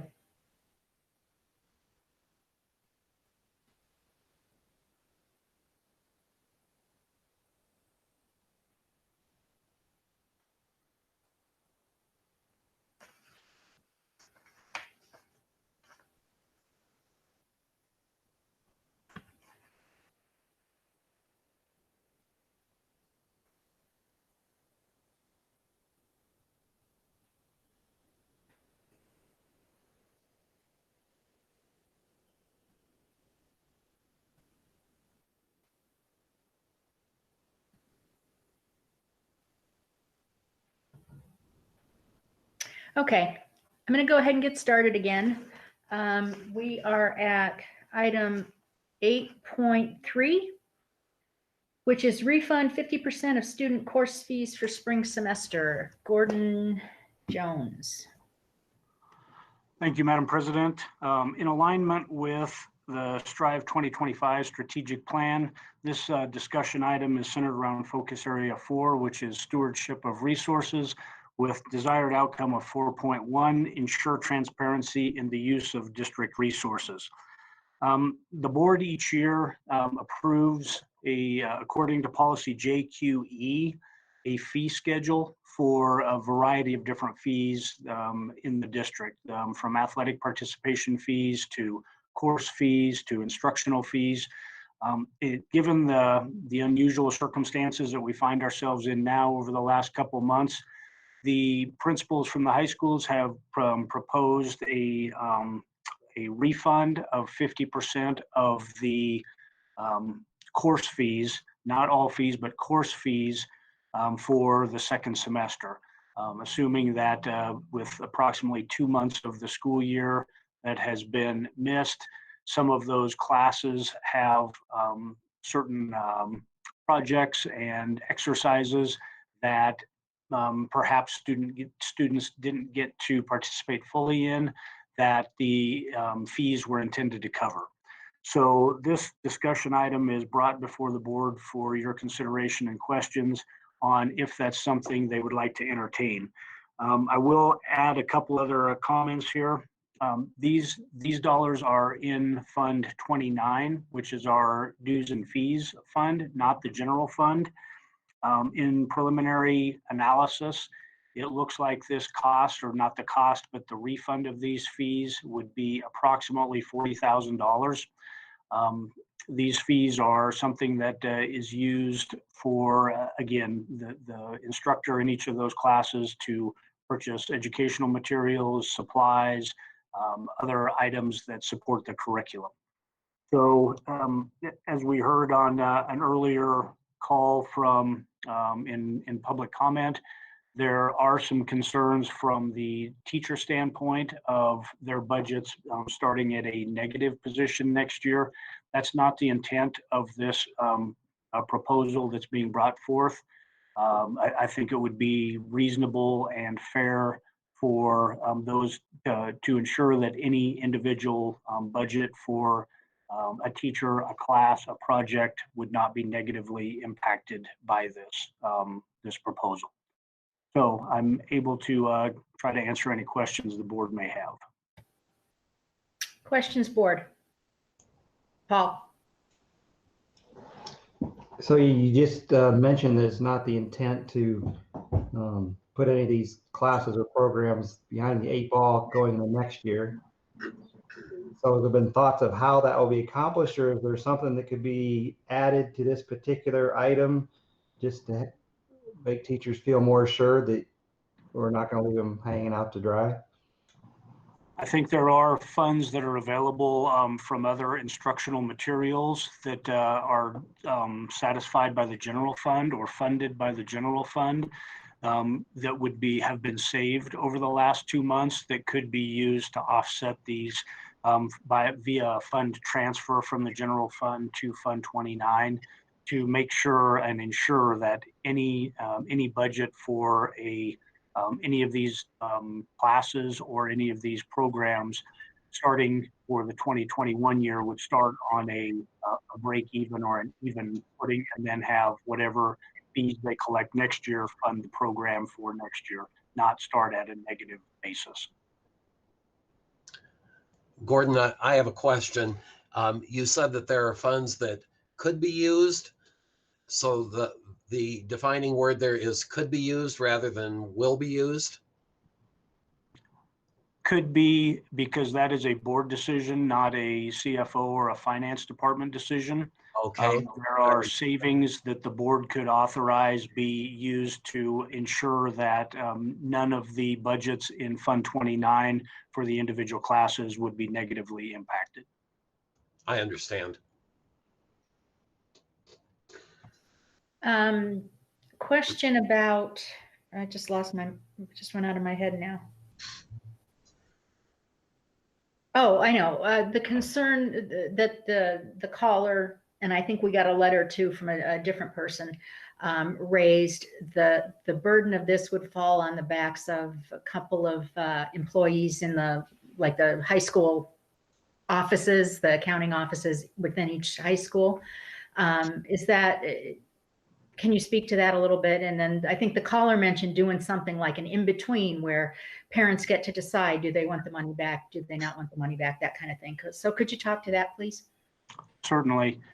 From a work standpoint, there is work involved to analyze these figures. It does involve looking at each student's accounts to identify what course fees may have been paid. We've had discussions as recently as today to see what electronic reports would be available to ease that process, to not make it a manual lookup process, but have system generated reports out of the student database. Infinite Campus is that product, to find out what reporting is available to more readily identify those fees. And then it would still involve some level of, for underclassmen, meaning anyone other than seniors, to apply a credit to their account. So that credit would roll forward to next year. For seniors that are graduating, we would want to issue some sort of a refund because they would have no need for that credit because they have matriculated through the system and are on to the workforce or the military or college in the future year. So yes, there is work involved, but it's comparable, I would say, to the waiver of the technology fees, if the board will recall, that was done last fall. There was work involved with that, but we certainly can tackle that. And then as the second part of your question, as far as leaving that to parents' discretion, we could certainly entertain that option as well, should the board choose that. If the parents requested a refund would be processed. If they elected to not do that, then those dollars would remain in the programs. Barb, go ahead. Could it be something similar to they have to request themselves versus it just being automatic, here we go? Could it be set up that way, or does that even make it even more of a difficult situation? We could process either way. If we did not have a request to donate the funds, we could process a refund. If we did, we could leave the funds there. We could accommodate that either way. If there's no further discussion, I'd like to propose a motion relative to this. Well, at this point, it's a discussion item. It's not an action item, but yeah, go ahead. Well, what's your idea? What I'm actually thinking about doing is moving something, as we did earlier in the meeting, to an action item. Okay. And this is just occurring to me, so forgive me if the language isn't maybe quite what it should be. I move that we offer parents the option to request a refund for the second half of second semester fees. And for those who do, and consequently leaving or impacting department budgets, I move that we backfill those budgets with funds from the accounts that Gordon mentioned. Okay, so let me restate that. We have a motion. Hopefully do it better than I did. Okay, we have a motion to allow parents to request a 50% refund of student course fees for the spring semester, and then I don't want to say promise, but the commitment by the district to backfill any course specific budgets in the schools with money from the funds that Gordon mentioned. I don't know that I did any better than you, Stu, but at least now we've said it twice. So that's the motion on the floor. Hang on, let me get a second and then we can talk. Is there a second to that motion? Just point of information, point of question. Yep. So do we have to do a motion on that, or can we just direct the administration that when this comes back the next time, that we would like them to make sure to include that when we vote on it next time? Do we need a motion now? Not technically. We can, we can do a thumbs up and direct, but this, this kind of codifies it, gives everybody a chance to talk about it, discuss it. But certainly hang on a second, Dr. Schaefer, I see you. But if it's the will of the board to just go ahead and give the direction, we can do that. So at this point, I'm looking for a second. So if there is no second, then we will have no motion to discuss. Okay, thank you. Mark Setter, second. Okay, so Mark went ahead and seconded that. Now I will let Dr. Schaefer speak. He wanted to. Yeah, I would recommend that you allow staff to clean up the language so that it's a clean motion, because right now it's unclear. I want to just be as we codify something, I want to just make sure it's clear. So if the board wants to provide us direction, and this is the direction they want us to go, then we'll come back with a super clean motion for you for our second meeting in May.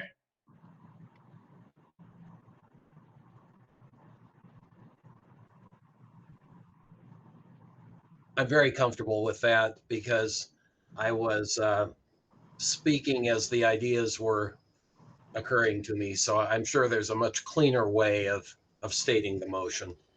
Okay, so just to be clear that we've captured your the spirit of what we're looking for here. One is the option for parents to request rather than we just automatically do it.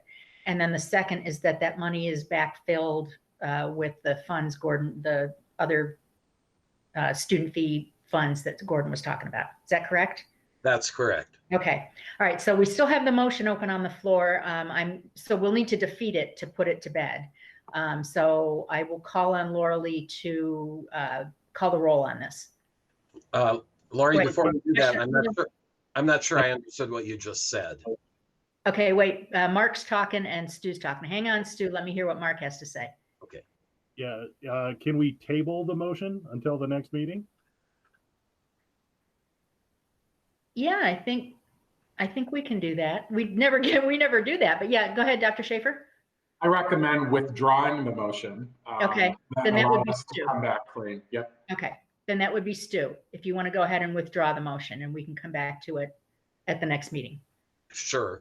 Dr. Schaefer, let me make sure I understand. So I would withdraw my motion, and then you would come back at the next meeting with a cleaned up version of what I said. Am I understanding you correctly? You are, and we would move that to discussion action to at least allow a short presentation, make sure that there's clarity, that it correctly captures what the board has asked us to do. And then if the board so chooses, we can move that to action and approve in our next meeting. I'm comfortable with that. I'll withdraw my motion. Okay. So we're all clear on that then? And I think Mark Setter will need to withdraw his second as well. Yeah. Is that okay with you, Mark, to go ahead and withdraw your second? Yeah, let's proceed as we discussed. Okay. All right. So we will have that changed up a little bit next time, brought back for a brief presentation next time, and then probably proceed to action of some sort. Great. Agreed? Okay. Thank you. All right. Thank you. That takes care of 8.3. Moving on to 8.4, Thompson School District at-home learning update. Don Huckabee. Yes, Madam President, thank you. This is really an interesting time for us to be in education, and I'm very proud of the work that our team and our teachers and our students are doing as we are navigating some very The word unprecedented is truly the right word times. And so tonight what we have for you are kind of our chief architects for our distance learning and for what we're doing right now and what we are planning for contingencies for the fall. So Tracy Stagel, our Executive Director of Teaching and Learning, and Shannon Clark, our Director of Curriculum and Learning Design, will share with you information about where we were back March 13th, where we are now, and where we are headed.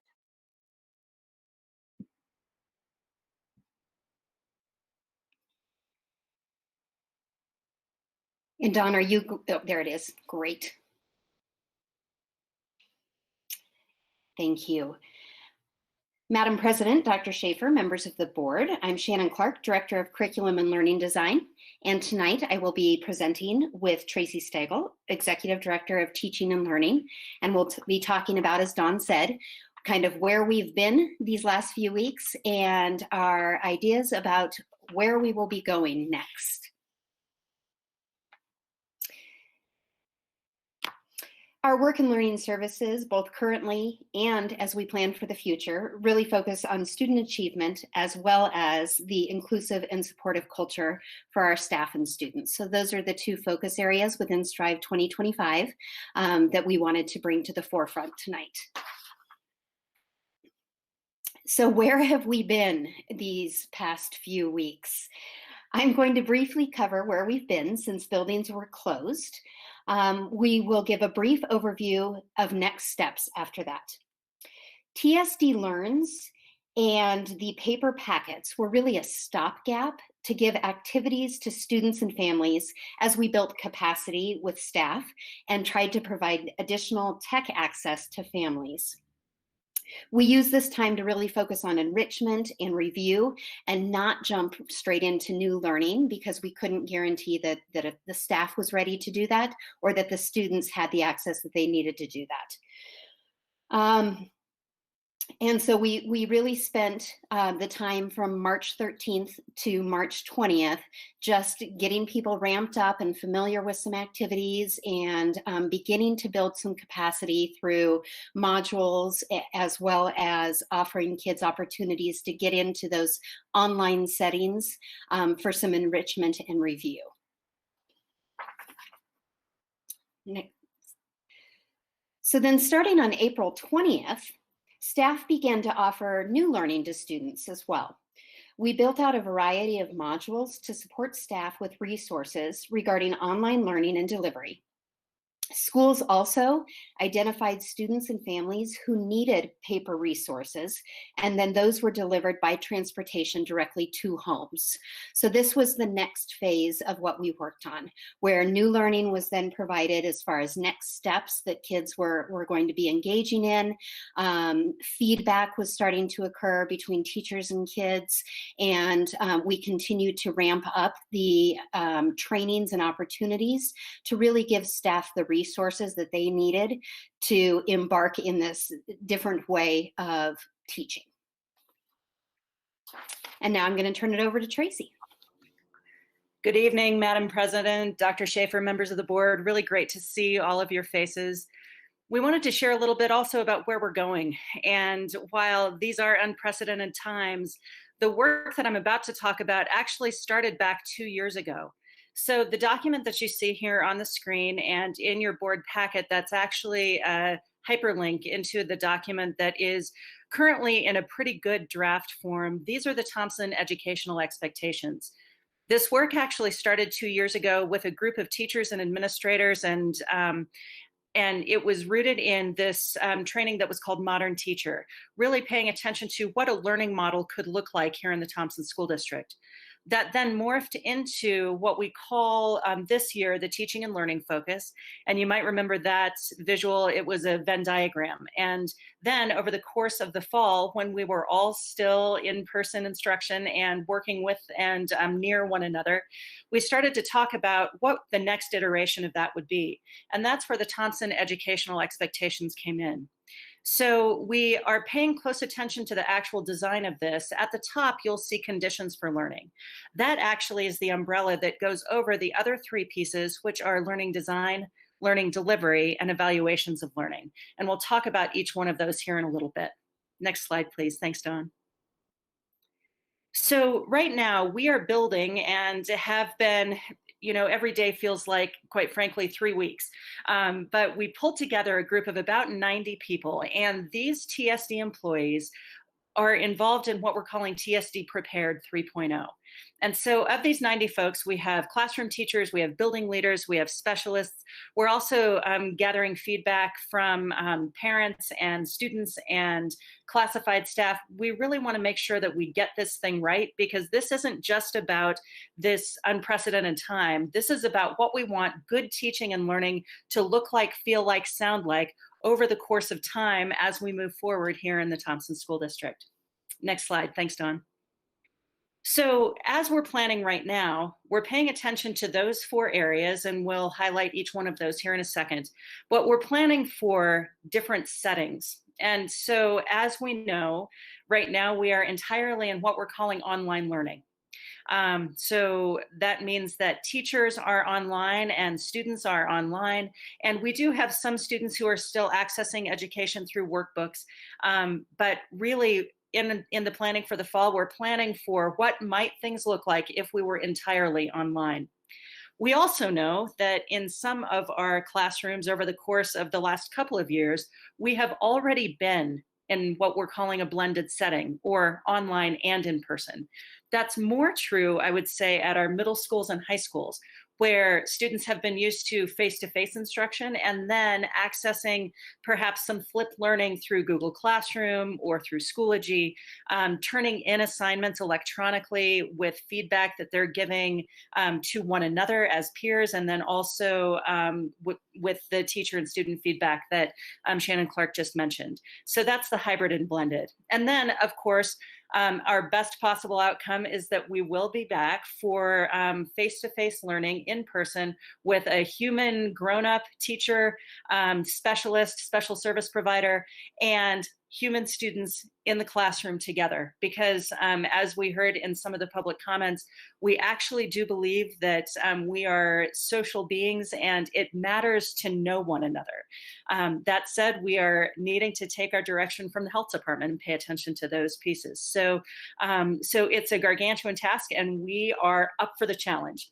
So now what we're going to do is talk about these 4 areas a little bit, and Shannon's going to kick into learning design and learning delivery.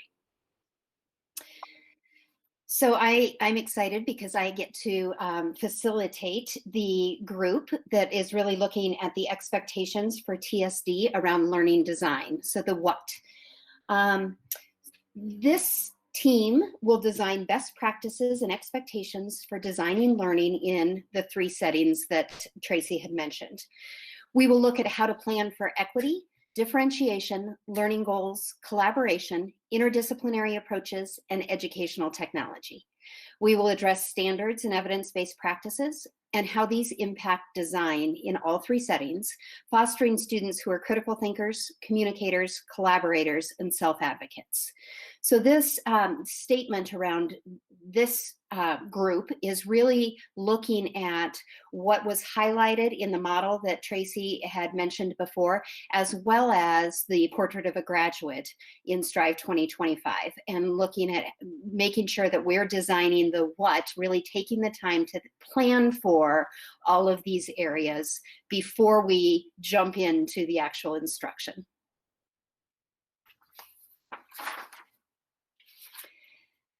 We have another fantastic group of people that are really working on the how, so the learning delivery.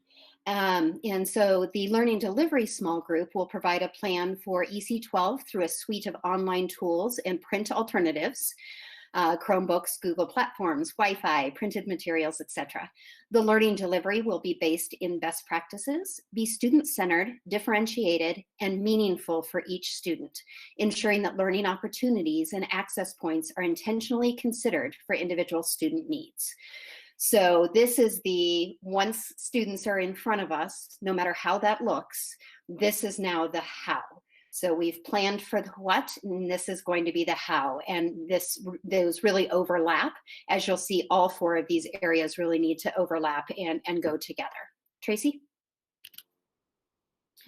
So the third area is evaluations of learning. And so what we know about this area is that it's an integral part of instruction as it determines whether or not the goals of education are being met.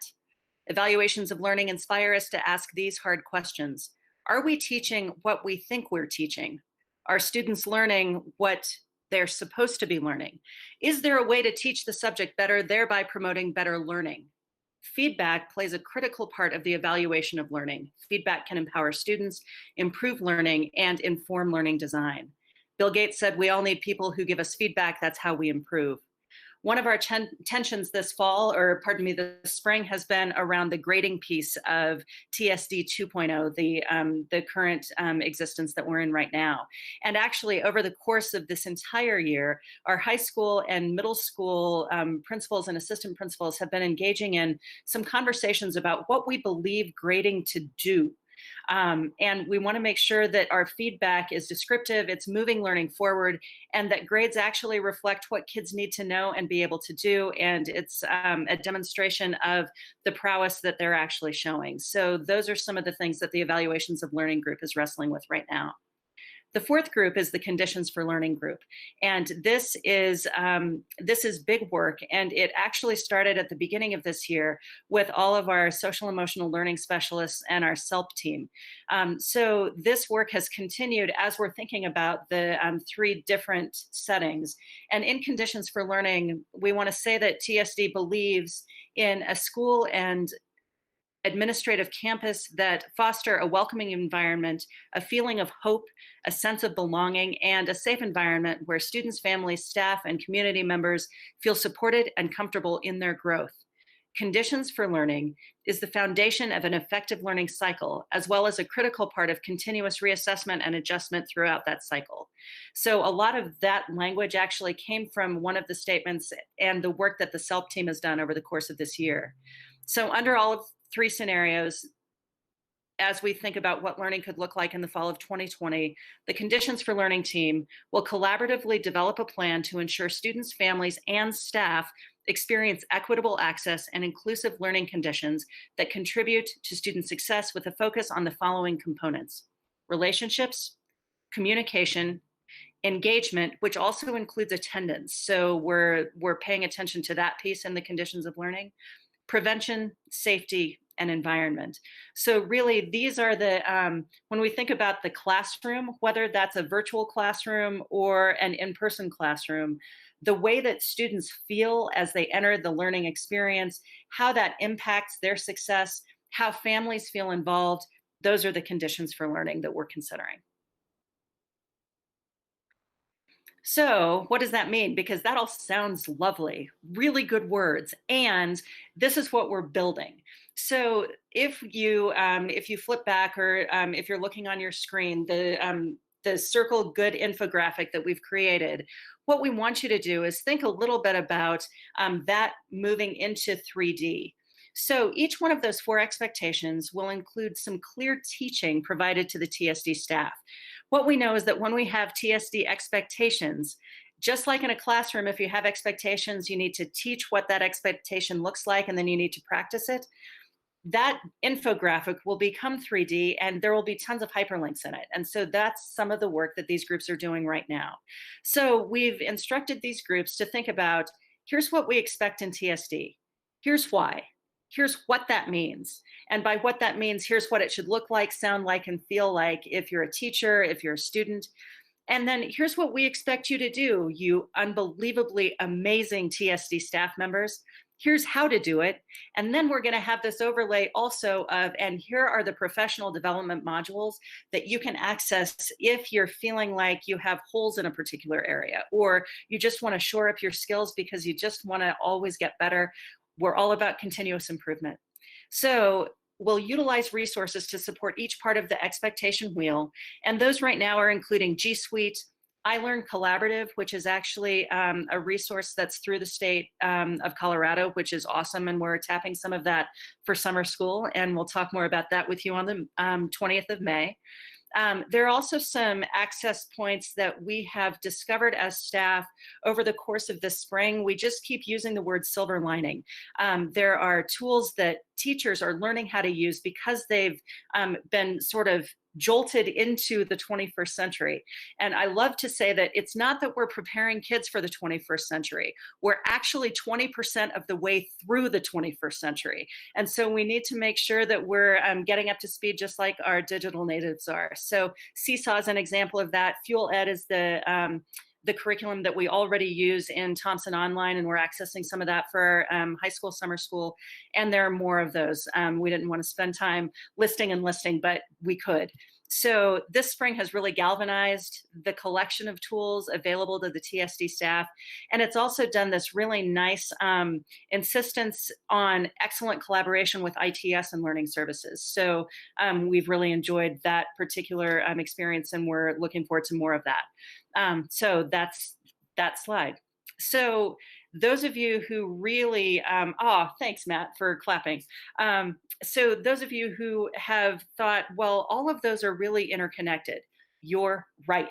And that's why they're in a wheel. And in this work, we've been working in these small groups. And then as we move into this next week, on Tuesday, we're doing what we call the grand regrouping, because teachers applied to be part of this group. And we have job-alike groups. So we have fine arts and applied arts, PE and health. We have primary teachers. We have intermediate teachers. We have teachers who teach the core content in middle school and in high school. We have counselors. We have administrators, both assistant principals and principals from all three levels. And so the next piece on Tuesday will be the regrouping of all four of those circles into job-alike groups to share all of the practices that they've been working on, to offer some more feedback, and then we'll move back into the small groups. We wanted to move this work while teachers were still in contract, because it's super important that we have the feedback and the input and the voice of teachers. And we've actually used, I think that Dr. Schaefer sent the board the presentation that we sent out to teachers, but we're using some building language. So we have chief engineers, and we have contractors, and we have architects. Well, the contractors are our teachers. They're the ones who are actually touching the actual work that happens in the classroom. And it's super important that the contractors understand what the architects are doing. And we're just building this really awesome system here in the Thompson School District, and we could not be prouder of our work. So here's the next part, and you'll actually hear more about this from Todd Piccone here in a second. As part of this crisis time, districts across the state and actually across the nation are developing recovery plans. And recovery plans are designed to be cross-functional in nature. Well, we kicked into this work in learning services, and we've already been in conversation with folks from operations, from safety and security. Joe Vijansky, as part of safety and security, actually is sitting on the conditions for learning team already. I spent time this week in conversations with nutrition services and transportation specifically, because we need to figure out in all of the different scenarios, if we're going to transport kids, but we need to socially distance, what will that look like? So, so if you are a child of the 80s like I am, I just love Tetris as a game. And all of these things are dropping from the ceiling, and you have to turn them and make them fit exactly correctly. So I feel like we're doing Tetris on steroids in 3D, and it's all fitting together, at least so far, and we're just going to keep working on that. So we want to make sure that we're supporting every student and every family. So this is just our timeline, quite frankly, for the last 2 weeks. And I'm not kidding. Every day has felt a bit like 5 years. Like, time has expanded in this super interesting way. And I'm appreciative of that. And I say thank you to my time angels every single day. So we started the groups about a week and a half ago. People applied. We looked at the applications. We made sure that we had wide representation from each one of the feeder systems, from every single level. We brought them together in this big group. Our directors and our learning services leadership team are now leading the groups of smaller work in each one of those areas. Then on Tuesday, we're going to do the grand regroup. We're going to talk in those, the job-alike groups, and then we're going to regroup again back into the circle. And that might happen one more accordion time prior to teachers going off into break. What our groups know is that we are building the very best ideas that we possibly can for each one of the scenarios. And then the Learning Services Leadership Team, along with the Director Team, we're going to take all of those great ideas. We're going to figure out how those scenarios might actually look. And frankly, it's not just all online or all face-to-face. We know that in the 21st century, we need to pay attention to the blended content anyway. And so over the course of June, we want to build those professional development modules that teachers could even start accessing over the course of July if they want to for Thompson incentive credit. So those are the other pieces that we're thinking about. And now you get to ask me things, and you get to ask Shannon things, and we'll say things.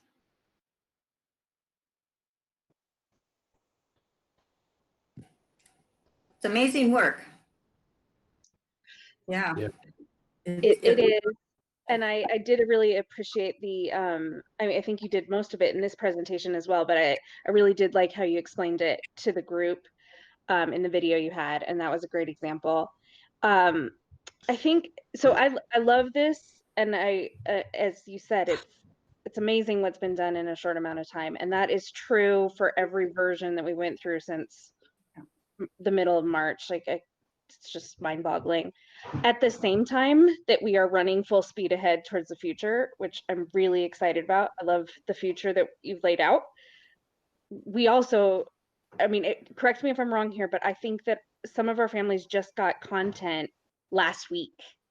And that's with, you know, that's with basically they're on, and forgive me again for the language if it's rough or wrong, please do correct me, but it's paper, right? So they may not have access to the video supports, to the other supports. And those are some things that are really top of mind for me as we look at what we have for this year. So can we talk about that just for a second?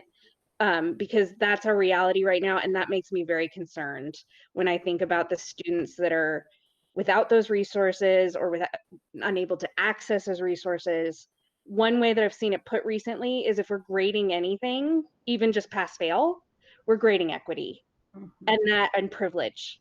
And that concerns me intensely. So I'd like to talk about that, knowing that that's an important issue on all sides of this. Everybody wants, you know, if I worked really hard for an A, I don't want to lose that to a pass either. So help me understand that a little bit if you could. Yeah, so these are the questions that are helping us all fill the time from 1 to 3 in the morning, right?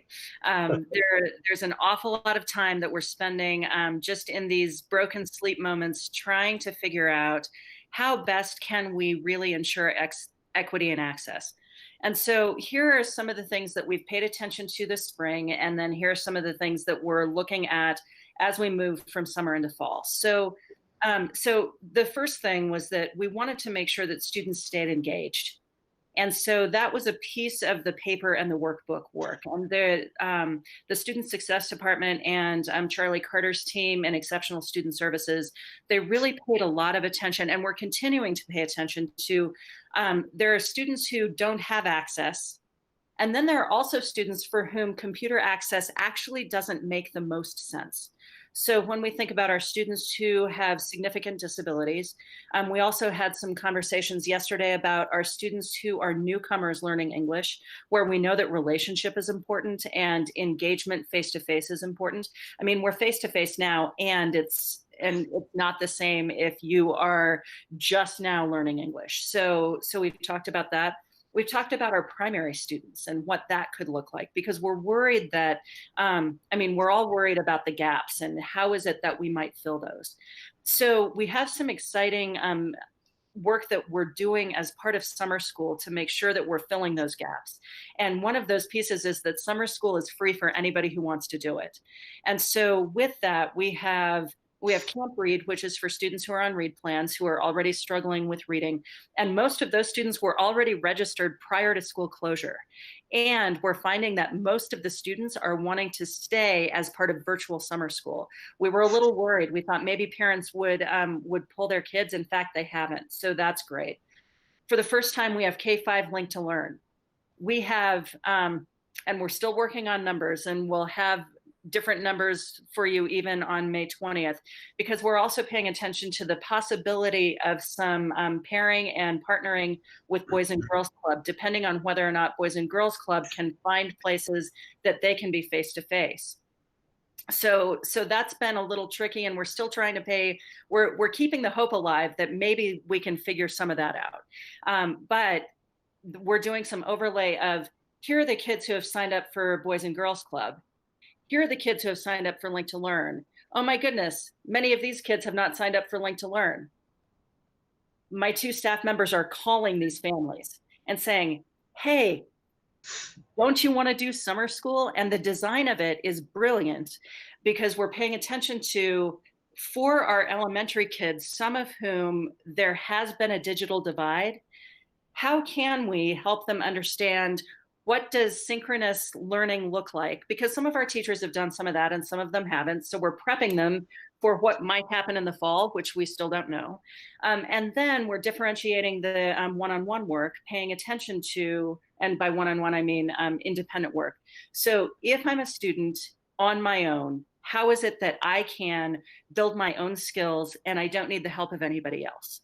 I think that sometimes what we forget as educators is that when we do homework, it's supposed to actually reinforce the learning that has happened, and it's supposed to be independent. So we want to make sure that it stays that way. Then we're also differentiating because there are some students who are actually on advanced learning plans who want to take advantage of Link to Learn. And so they're actually focusing on some passion projects and what can that look like, and then can they present them. So I'm giving you way more of a like preview into summer school. I won't go on to middle and high because we're actually on your agenda for the 20th, but we're excited about the keeping the gap as small as we possibly can. Then moving into the fall, Dr. Kuhn's team has done a brilliant job this spring of really making sure that devices are available for students and families. We have a sense about which students still don't have a device, and we're still reaching because we still have devices. And so that will continue over the course of the summer. We're also partnering with groups like Ames College. They do College for Kids in the summer, and that has moved virtually. And so if any of the students who have checked out a device for this year, they actually get to hang on to it over the summer. So that will be true for Link to Learn, for Camp Read, for ELD Summer School. The devices are available. And if we discover that kids don't have a device, we're going to get them one so that they can really fill those gaps. Dr. Kuhn is also paying attention to places for internet to be installed. One of the challenges this spring is that we couldn't get the devices or the hotspots. They just weren't available to actually purchase. But he has lines on those, and he could talk more about that when you all are doing cabinet and Board of Education things. So does that get at what you're wondering, Dawn? Yes, and I appreciate all of that, and I've seen a lot of that as well, but I'm just glad to hear the longer answer on that for anyone who maybe hasn't tapped into each piece. And I know there's more. I mean, I've experienced some more things that you couldn't bring up because we don't have all night, but thank you for that. Thank you for talking about how we're focused on those gaps, because that's what, that's where I think we have the most risk. So thank you. Yeah. Great, thank you. I just want to pipe in, Matt just messaged, and this is, you all saw this, but for the good of the people listening at home, that Larimer County is helping us work out some parking lot hotspots. So thank you to them for that. And those partnerships are more important than ever now. So that, I'm sure that's something that's going to be continue to grow, is those various hotspots and where kids can access internet if they don't have it at home, or if they don't have reliable internet at home, whatever. Any further questions? I'm sure we could keep you guys here all day, or all night, I guess, because it's a big topic. But in the interest of all we're thinking about and all we're talking about, that's it. In the interest of time, any more driving questions? Stu, go ahead. I have just one clarifying question. First of all, Tracy and Shannon, I really appreciate your enthusiasm and your excitement about what you're about. This sounds like a Herculean task. And so would you clarify for me who's going to be working on this actively this summer, this plan that you were talking about? So anybody who would like to join is welcome. I'll just start there. But the folks who are part of this group right now are Learning Services Leadership Team, the Learning Services Directors. We have groups of teachers who are being paid right now a stipend to do some of this work, and then administrators at all 3 levels. So as we move, and again, I'll just go back to this time expanding and contracting and hurtling toward May 22nd. We're going to see where we are on May 22nd and see if we need to hang on to some of the folks in each one of the small groups to help us pay attention to and plan how things might look. I think that the other overlay that's happening right now is the health department and the governor. We're getting information and then we get more information. And I would say that from March 13th to April 20th, we got really good at pirouetting. I'm a dancer anyway, but I just got to a place of, and now we're going to go this way. And now we're going to go this way because things were shifting. I'm imagining and hoping that things are going to calm down a little bit and we're going to be able to predict where we'll be in August. And we want to make sure that we're involving all the voices of the folks who have been super involved in the small groups, but then also getting the feedback of teachers and administrators who might be going off contract. That's going to be another piece. So one of the things we talked about in our instructional leadership team this week was really being very clear about when we're communicating and what the feedback loops will be, because we know that we need to pay attention to the MOU. We need to pay attention to working conditions. We need to make sure that we're supporting every single staff member here in the Thompson School District to make this work, because we're all in it together. And so that's sort of a roundabout way of saying we hope that people are going to hang with us if we're not quite done by the end of May, because I don't think we're going to be quite done by the end of May. Yeah, I would think not either. So thank you for clarifying that. You bet. Thank you, Tracy and Shannon and Dawn. I know you guys have a lot of work, a lot on your plate, so no, we appreciate it. Thanks, Lori. Thanks. You bet.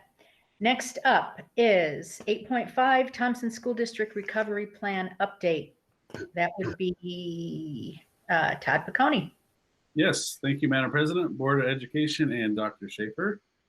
As we just heard from our chief architects, that I kind of like that language, it rings well with me. But they're really working on a plan that, as I share my screen here, they're working on a plan that is a huge amount of work. But what this plan and what this recovery plan looks at is how does that piece of work fit into the entire system? So there's guidelines and documentation from FEMA and the Department of Education on what a recovery phase looks like in light of this COVID-19 pandemic. Previously, the district has completed the prepare and response phase of the crisis. This is the overall process and next steps for how we're going to work through this COVID-19 pandemic. So I'll walk through this plan, and really what I'll do is walk through each section. You can see what the overarching goal is behind this entire recovery plan, as we just mentioned. So previously, as we talked about, the epidemic started in March. And so what you see here is a timeline of what we've completed since March to really today. So when we first identified this crisis, we have protocols and procedures identified in our emergency operating plan to go into a prepare, response, and then a recovery phase. So in March, we prepared as we were hearing more information. We knew that a school closure may be coming.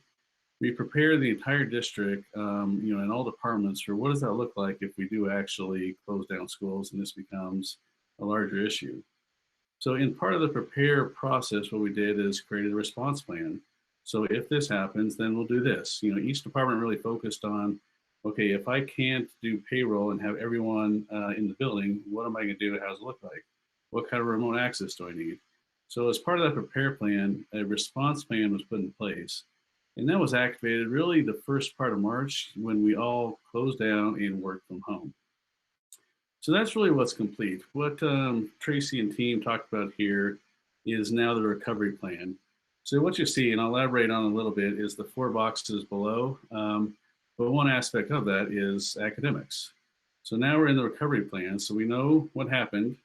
We're working through the response. As things evolve and things change, we're now in the recovery phase. So in a recovery phase, there's several steps that is outlined by FEMA and the Department of Education to help school districts guide themselves, not just looking at the large task of teaching and learning, but then how does that fit within the entire system? So in the last couple of weeks, we have launched a recovery plan. So the first part of the recovery plan is really the plan vision. So as we all dive into this work, we all have to take a step and make sure that we're focused on Strive 2025. So as we develop the plan and look at our 4 focus areas, that's really the core and vision of this plan. As there's so many different resources out there, we work with a few other school districts and Department of Education, and they recommend really dividing the entire system into 4 pieces. So there's an academics portion, there's the physical and structural, there's the true business function of the district, and then the social and behavioral. So what the next section of the recovery plan is the scenarios. So as Tracy and team mentioned, there are 3 scenarios we're really looking at. You'll see a 4th one mentioned there is school opening is delayed.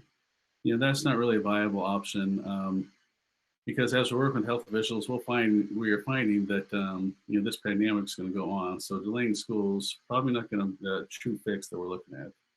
But as we mentioned previously, those are the 3 options we're looking at. So in-person instruction, that might have some modifications by the local health department, combination of in-person and online instruction, and then all online instruction.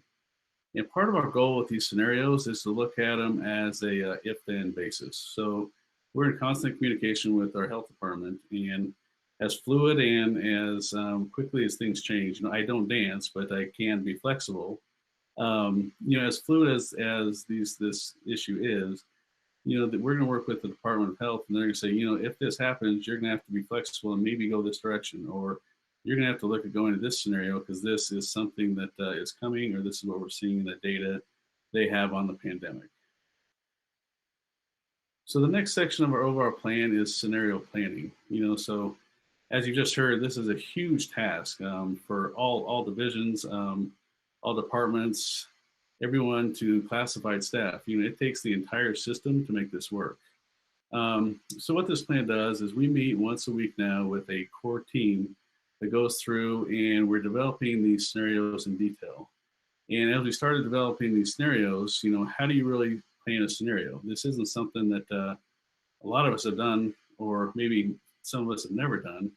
So they outline some steps of what some scenario planning could look like. So you'll see steps 1 through 6 is just create a collaborative team, all the way down to step 1 is create the team, all the way down to step 6 is plan and implement and maintain the process.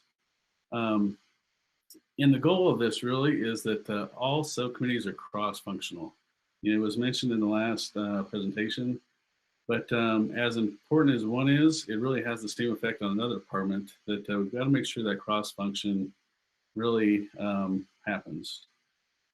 And so we put together a sections of do's and don'ts. So much as people are in a comfortable time, this isn't comfortable for anyone. There's some things to think about when you're looking at scenario planning. So this is just a guide to help, the thought process and the conceptual part of people flourish. But it's really just something to look at that people can then work through some of these scenarios that they're working on. You see, section 5 of the focus is, notice we had the 4 pieces of, the 4 aspects or context of what we're working in. And this really takes and divides each one of them even further. So within academics, there's wellness, there's instruction, there's post-secondary, there's technology. And, below that, there's a list of, okay, what does this mean? A lot of this is what Tracy and Don's team's already working on with the entire department, but other departments. This helps outline some and focus some different areas. You'll see there's a resource, a return to school roadmap. There's a lot of districts that are we're all in this together. So we're looking, okay, what does this look like on a bigger picture? How can we all do this in a systematic way? There's a physical and structural recovery component. So as these different subcommittees are working in, academics and the physical and structural, here's what physical and structural thinks about is how does facilities, whether it be custodial, how do they clean a different way than they used to? How does bus drivers really work within, maybe reduced class size or different schedule? How does technology fit into this? And then the school operations itself, all the other pieces that fit underneath school operations. And then you'll see the business function recovery. So the business function recovery looks at, budget. How do we do this and maintain within our fiscal parameters? How does HR help guide us through some of these scenarios we're in, whether it be staffing? How do we still develop and utilize talent? So that's just the other section of how this one piece of business function fits into the overall pie.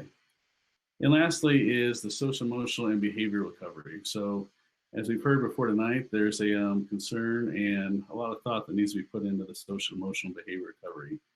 So as the different pieces are working and subcommittees are creating their plans for their specific content area, academics, business, recovery, facilities, and structural, there's also a social, emotional, and behavioral piece that really is, a leg by itself, but then also cross functions into the other three categories.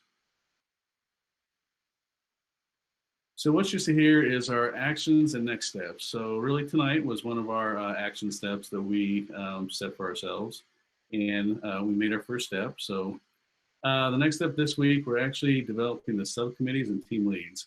So similar to what Learning Service just described, they have the chief architects and contractors. That's one team within the academic piece. So we're also putting teams together for the social emotional, the physical structural, and the fourth piece. I'm sorry, I forgot it. In the next phase, as mentioned here, we're going to prepare the recovery plan. When I say prepare a recovery plan, what does that mean? So all this work is being done. What is the actual work plan behind it, and what does that look like? So that's part of what we're looking at now, is having a deliverable ready for reference. Then, although there's cross-reference happening, these team leads and these team architects or chief architects, they're going to get together and look at, okay, how do they cross-verify that these plans are working? How do these subcommittees actually ensure that the cross-functional plan is working? And then we'll be back, as Tracy said, between May, June, and then August. These plans are going to be flexible. Talking to just the health department today, they said, we know everyone's working on it. We know this is the direction you're heading, but just know that we're going to help guide you through this. So we're going to prepare the plans, the scenarios, but then we're also going to count on them to solidify and approve the plan, and they're going to help develop it as well. So I will pause there and then see if there is any questions. Dr. Schaefer.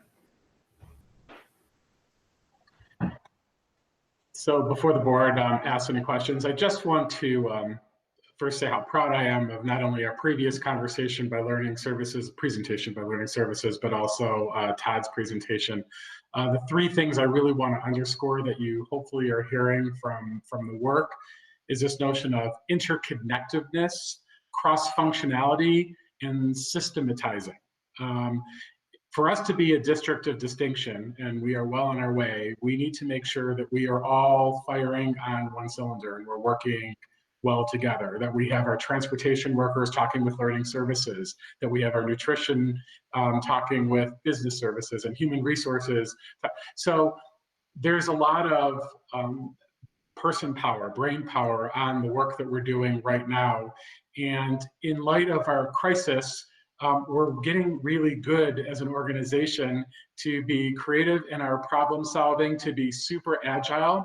We've got senior leadership interfacing with paraprofessionals. We've got classified, staff members working hand in hand with principals on our cross-functional teams. And it's exciting because we're all pitching in as an organization. This is not a top down, this is everyone pitching in. And I think that's one reason why we've been able to navigate a lot of our challenges right now.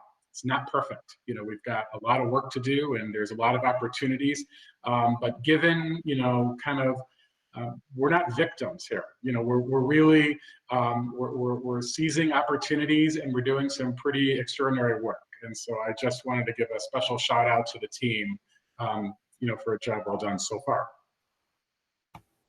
Thank you. Questions? None? Great. I'm sure, Todd, you're going to be, we're probably going to be seeing you with a regular recovery update, I would imagine. That would be correct. Yes, that's probably happening. Yes. All right.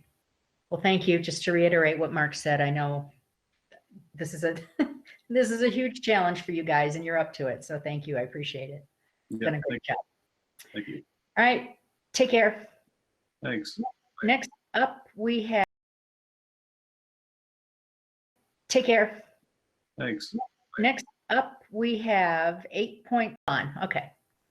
Yes, Madam President, members of the board. Tonight, I just want to share some information with you about an opportunity that we have through Carl Perkins, which is a federal program that is for our career and technical education. It's a federal national program. And as part of the reauthorization 2 years ago, states have the opportunity to share some they give allocations to districts to support career technical ed, but they also reserve a piece of it to support innovative practices. And so as we are thinking about our Thompson Career Center and the work we've been doing at all of our high schools around career and technical ed, we are taking advantage of and going to submit an application for some of that resource. And really, this is a connection to Strive 2025 in helping ensure that our programs and our services really reflect best practice, that we're also looking at making sure that you understand what we're going to be asking for from the state and ensuring that transparency and use of resources. And also probably the biggest connection to Strive 2025 in this particular application is a purposeful partnership with our businesses and higher education and other educational entities. So the state has about $1 million allocated for the supplemental grant. It is competitive, and we are in partnership with Poudre School District and Estes Park School District to apply for about $200,000 of that $1 million. And in this partnership, we are also partnering with Loveland Business Partners, and there's some in Fort Collins as well, so kind of the Chamber of Commerce's, to really provide opportunities for our students to engage in some work that Poudre's already started with Zello and the NoCo Inspire, which is Northern Colorado Inspire. These are online platforms that allow students to interact with each other for the purposes of their career exploration. They're able to do work-based learning opportunities, and they're even able to identify and even obtain internships, apprenticeships, and some career opportunities. Poudre developed this 2 years ago, and they already have 100 participating businesses. So the beauty of this is that we get to share in with them and then bring on Berthoud and Loveland businesses as well. We are really looking forward to the opportunity to do this, to help connect our kids to all the various opportunities that are available to them, and really to help build a future-ready workforce. So we are going to be the fiscal agent for this $200,000 grant. It will allow us, again, to buy the licenses that would be required for Zello and for that NoCo Inspire work that will happen. And super excited about the opportunities that this is going to bring for our students. Willing to answer any questions that you might have about the grant. Questions, anyone? This isn't a question, Dawn, but listening to you talk, it sounds like this is going to dovetail really nicely into the DAC recommendation on enhanced use of community resources. So I really hope we're one of the successful applicants and that we receive this grant. So thanks for the work you're doing on that. We are very hopeful too. We think we've got a really solid application because we have such strong business partnership and letters of support from the four different communities. When you think about, well, Poudre actually is more than just one community as well. So you think about all the communities of Poudre School District and our district in Estes Park, it's a big geographic, so there's gonna be some appeal there to fund it, we think. And then again, the really strong partnerships that each school district has formed with their own business communities, and then to be able to share those across district lines is really exciting. Good job on this. Thank you. It's great work by our team of our college and career readiness team. They're doing a great job with this. And looks like Mark Setter, you had a question or comment? Yeah, I just wanted to chime in, and again, it's more of a comment.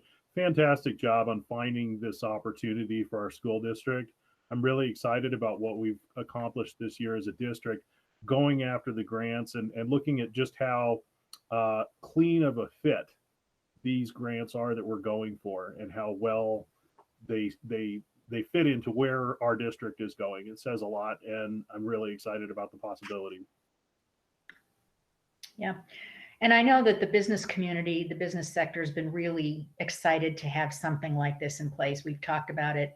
Had a meeting with, I guess it's Ames that's downtown, right? Where they actually did a presentation of Zello. So that's really exciting to partner with them, and hopefully, and the other two school districts. Yeah. And the other two school districts, we don't often do things like that. So that's really neat because we are, we do share employers and employees across those borders. So that's really, really good, really innovative approach, I think. So thank you, Dawn and team. Do we need to approve this or anything next time, or was this just informational for us? This was information only. These are federal grants that typically do not come before the board. We just want to make sure that you were aware, especially if we're awarded it, that it'll be a big celebration. All right. Thank you, Dawn. And last but not least tonight is 8.7 negotiations update, Dr. Siebers. And Andy Chrisman. Hello, Andy. Or goodbye, Andy. No, there you are. Hello. Madam President, School Board, Dr. Schaefer, Bill Siebers, Chief Human Resources Officer of this amazing destination district. I have Andy Chrisman, who's the TA President, and he will be part of this presentation as well. Our presentation will cover, parts of Strive 2025, and I definitely want to mention that.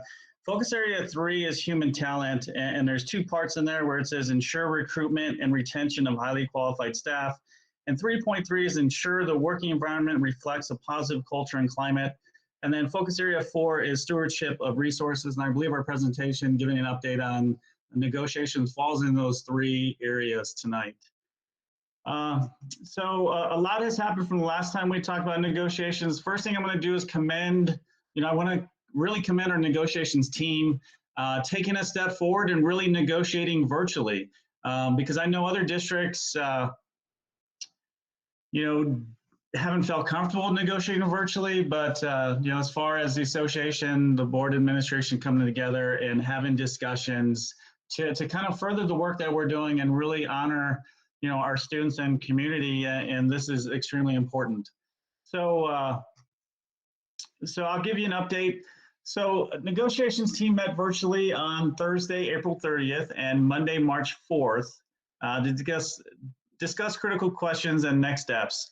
3 meetings were canceled during the stay-at-home order, the executive order issued on March 18th by Governor Polis.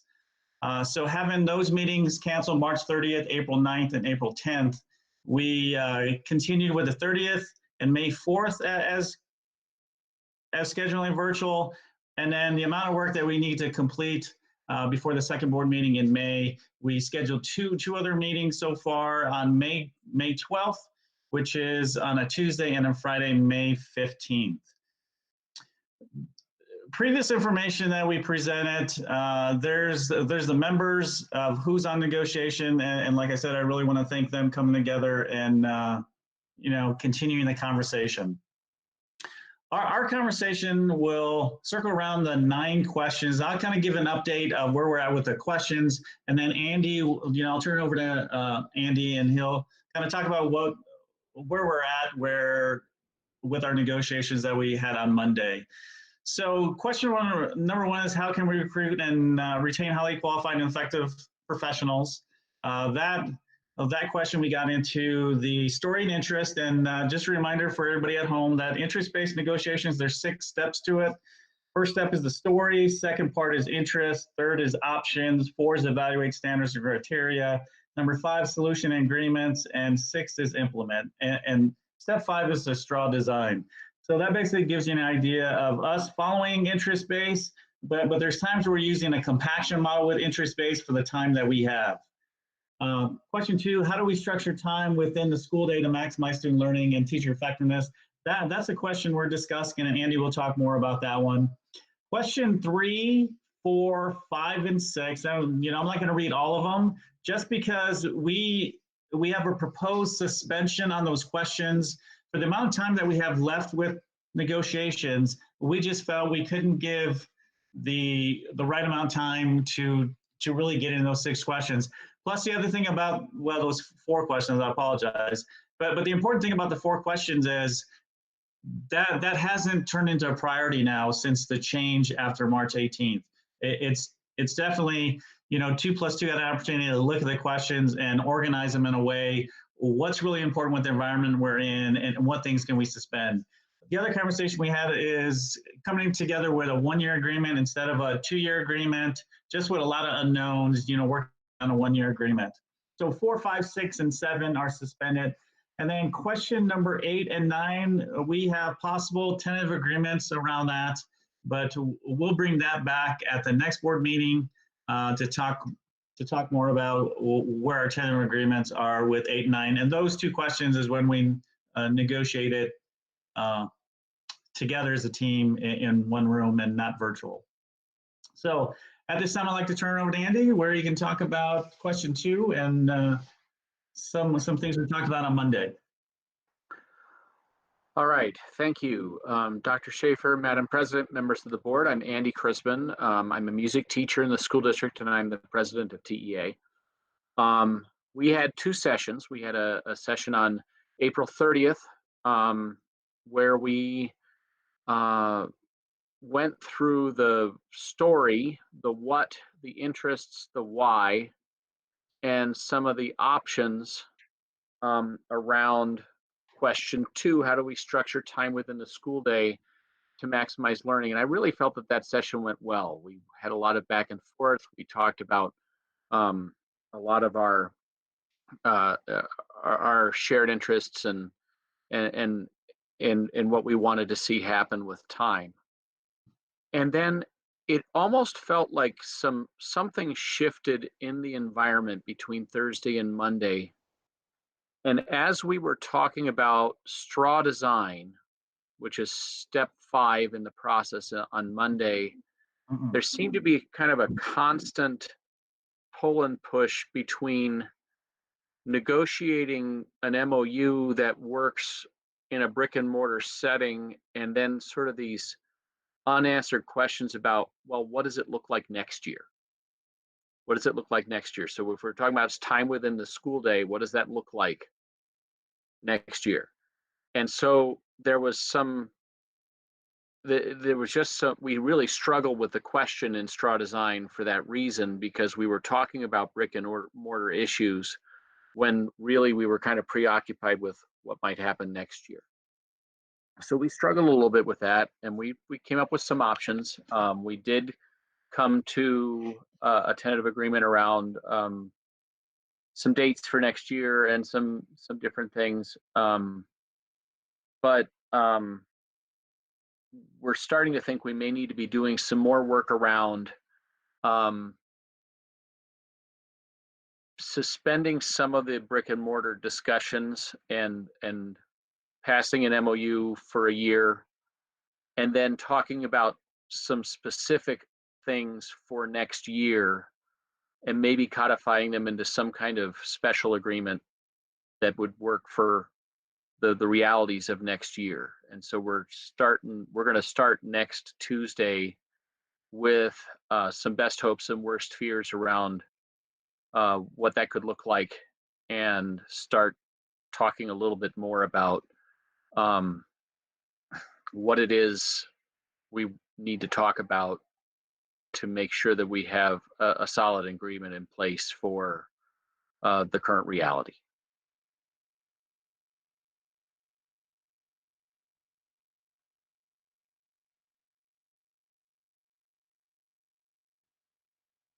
Yeah, just invite all to negotiations. It's the 12th. It's 1 to 4, and then on the 15th, it's 8 to 12.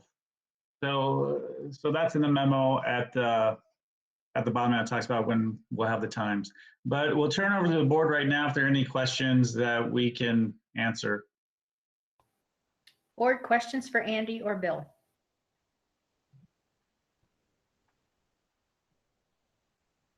No.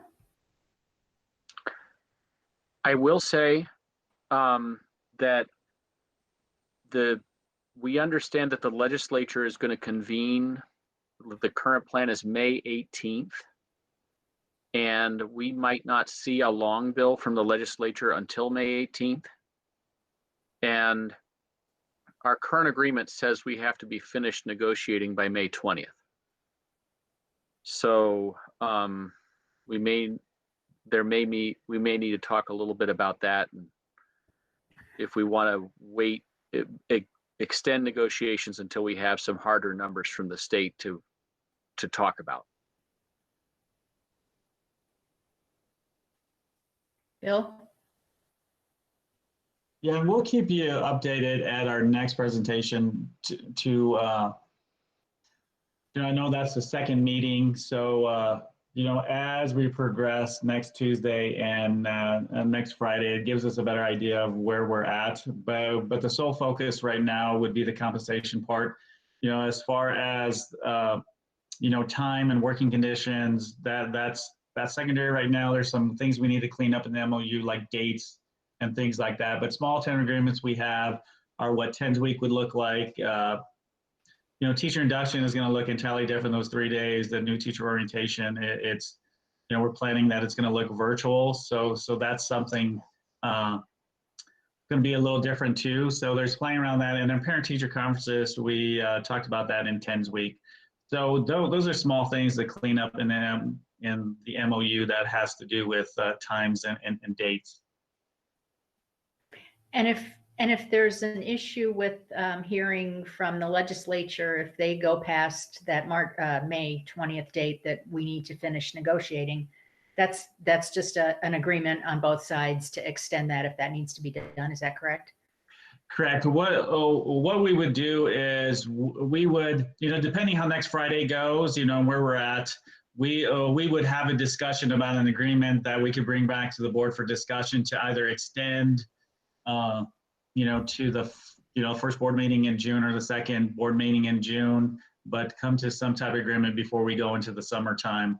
But the difficult part is really just where we're at right now in the discussions, and there's just a lot of unknown. So it's always difficult because it seems like we're backing the board into a corner a little bit because we just don't know. And typically we have a lot of discussions up until this point. But as you can see, we suspended some questions that we're not talking about, and it's really compensation, trying to figure out what, where the long bill is going to be and what that looks like. And the support from Gordon keeping us up to date. He's done an amazing job as far as keeping us up and reporting out and things like that. So, I feel fairly confident that we could, come to agreement before summertime. But I'm not sure what it looks like to be in compliance with the MOU timeline for the second meeting in May, which is just two weeks away. Okay.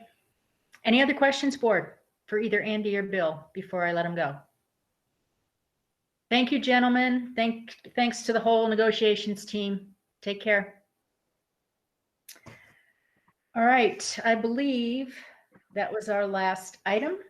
Anything, future agenda items, requests for information before we adjourn? Dr. Schaefer. So as a reminder, our next board meeting is scheduled for May 20th, and we have a board working session scheduled for May 21st. Two topics that we have teed up for our working session. Number one is an update and discussion on equity. We definitely want to continue advancing the discussion on equity and hopefully move towards an approval of our equity policy as we emerge, to the end of this school year. The other thing is providing the board with a comprehensive update on the start of the school year. So for the 2020-21 school year, you've heard a lot of work being done right now, but we do want to go deeper with you in our study session, give an opportunity for you to provide some, input to us as well, and just talk about it with you. So that's what I have so far. All right, thank you. Mark Setter, you have a question or comment? Yeah, just looking forward to, because time is moving so rapidly for the development team for education, looking at the 3 different possible scenarios for next year. Just wanted to make sure that we've got that on our agenda for the next board meeting. And it sounds like, as Dr. Schaefer just stated, we'll also be diving into that in our next study session. So just really want to make sure we're keeping our eye on that. Yep. Thank you. Go ahead. I was just going to say, just so the board knows, we will provide updates to you and the community. We have 3 more board meetings this year, 1 in May and 2 in June. You'll receive an update, and the community will receive an update at each of these meetings, just so that you're aware. All right. Thank you all. I appreciate it. I know this is a difficult format for all of us. It's challenging. We've got technical difficulties and everything else. So I appreciate y'all hanging in there and working on this. Like I said, I think we'll have it. I think we'll have it down by the end of June, and then we'll have to do something different probably. So thank you all. And if there's nothing else, I will adjourn the meeting. Good night.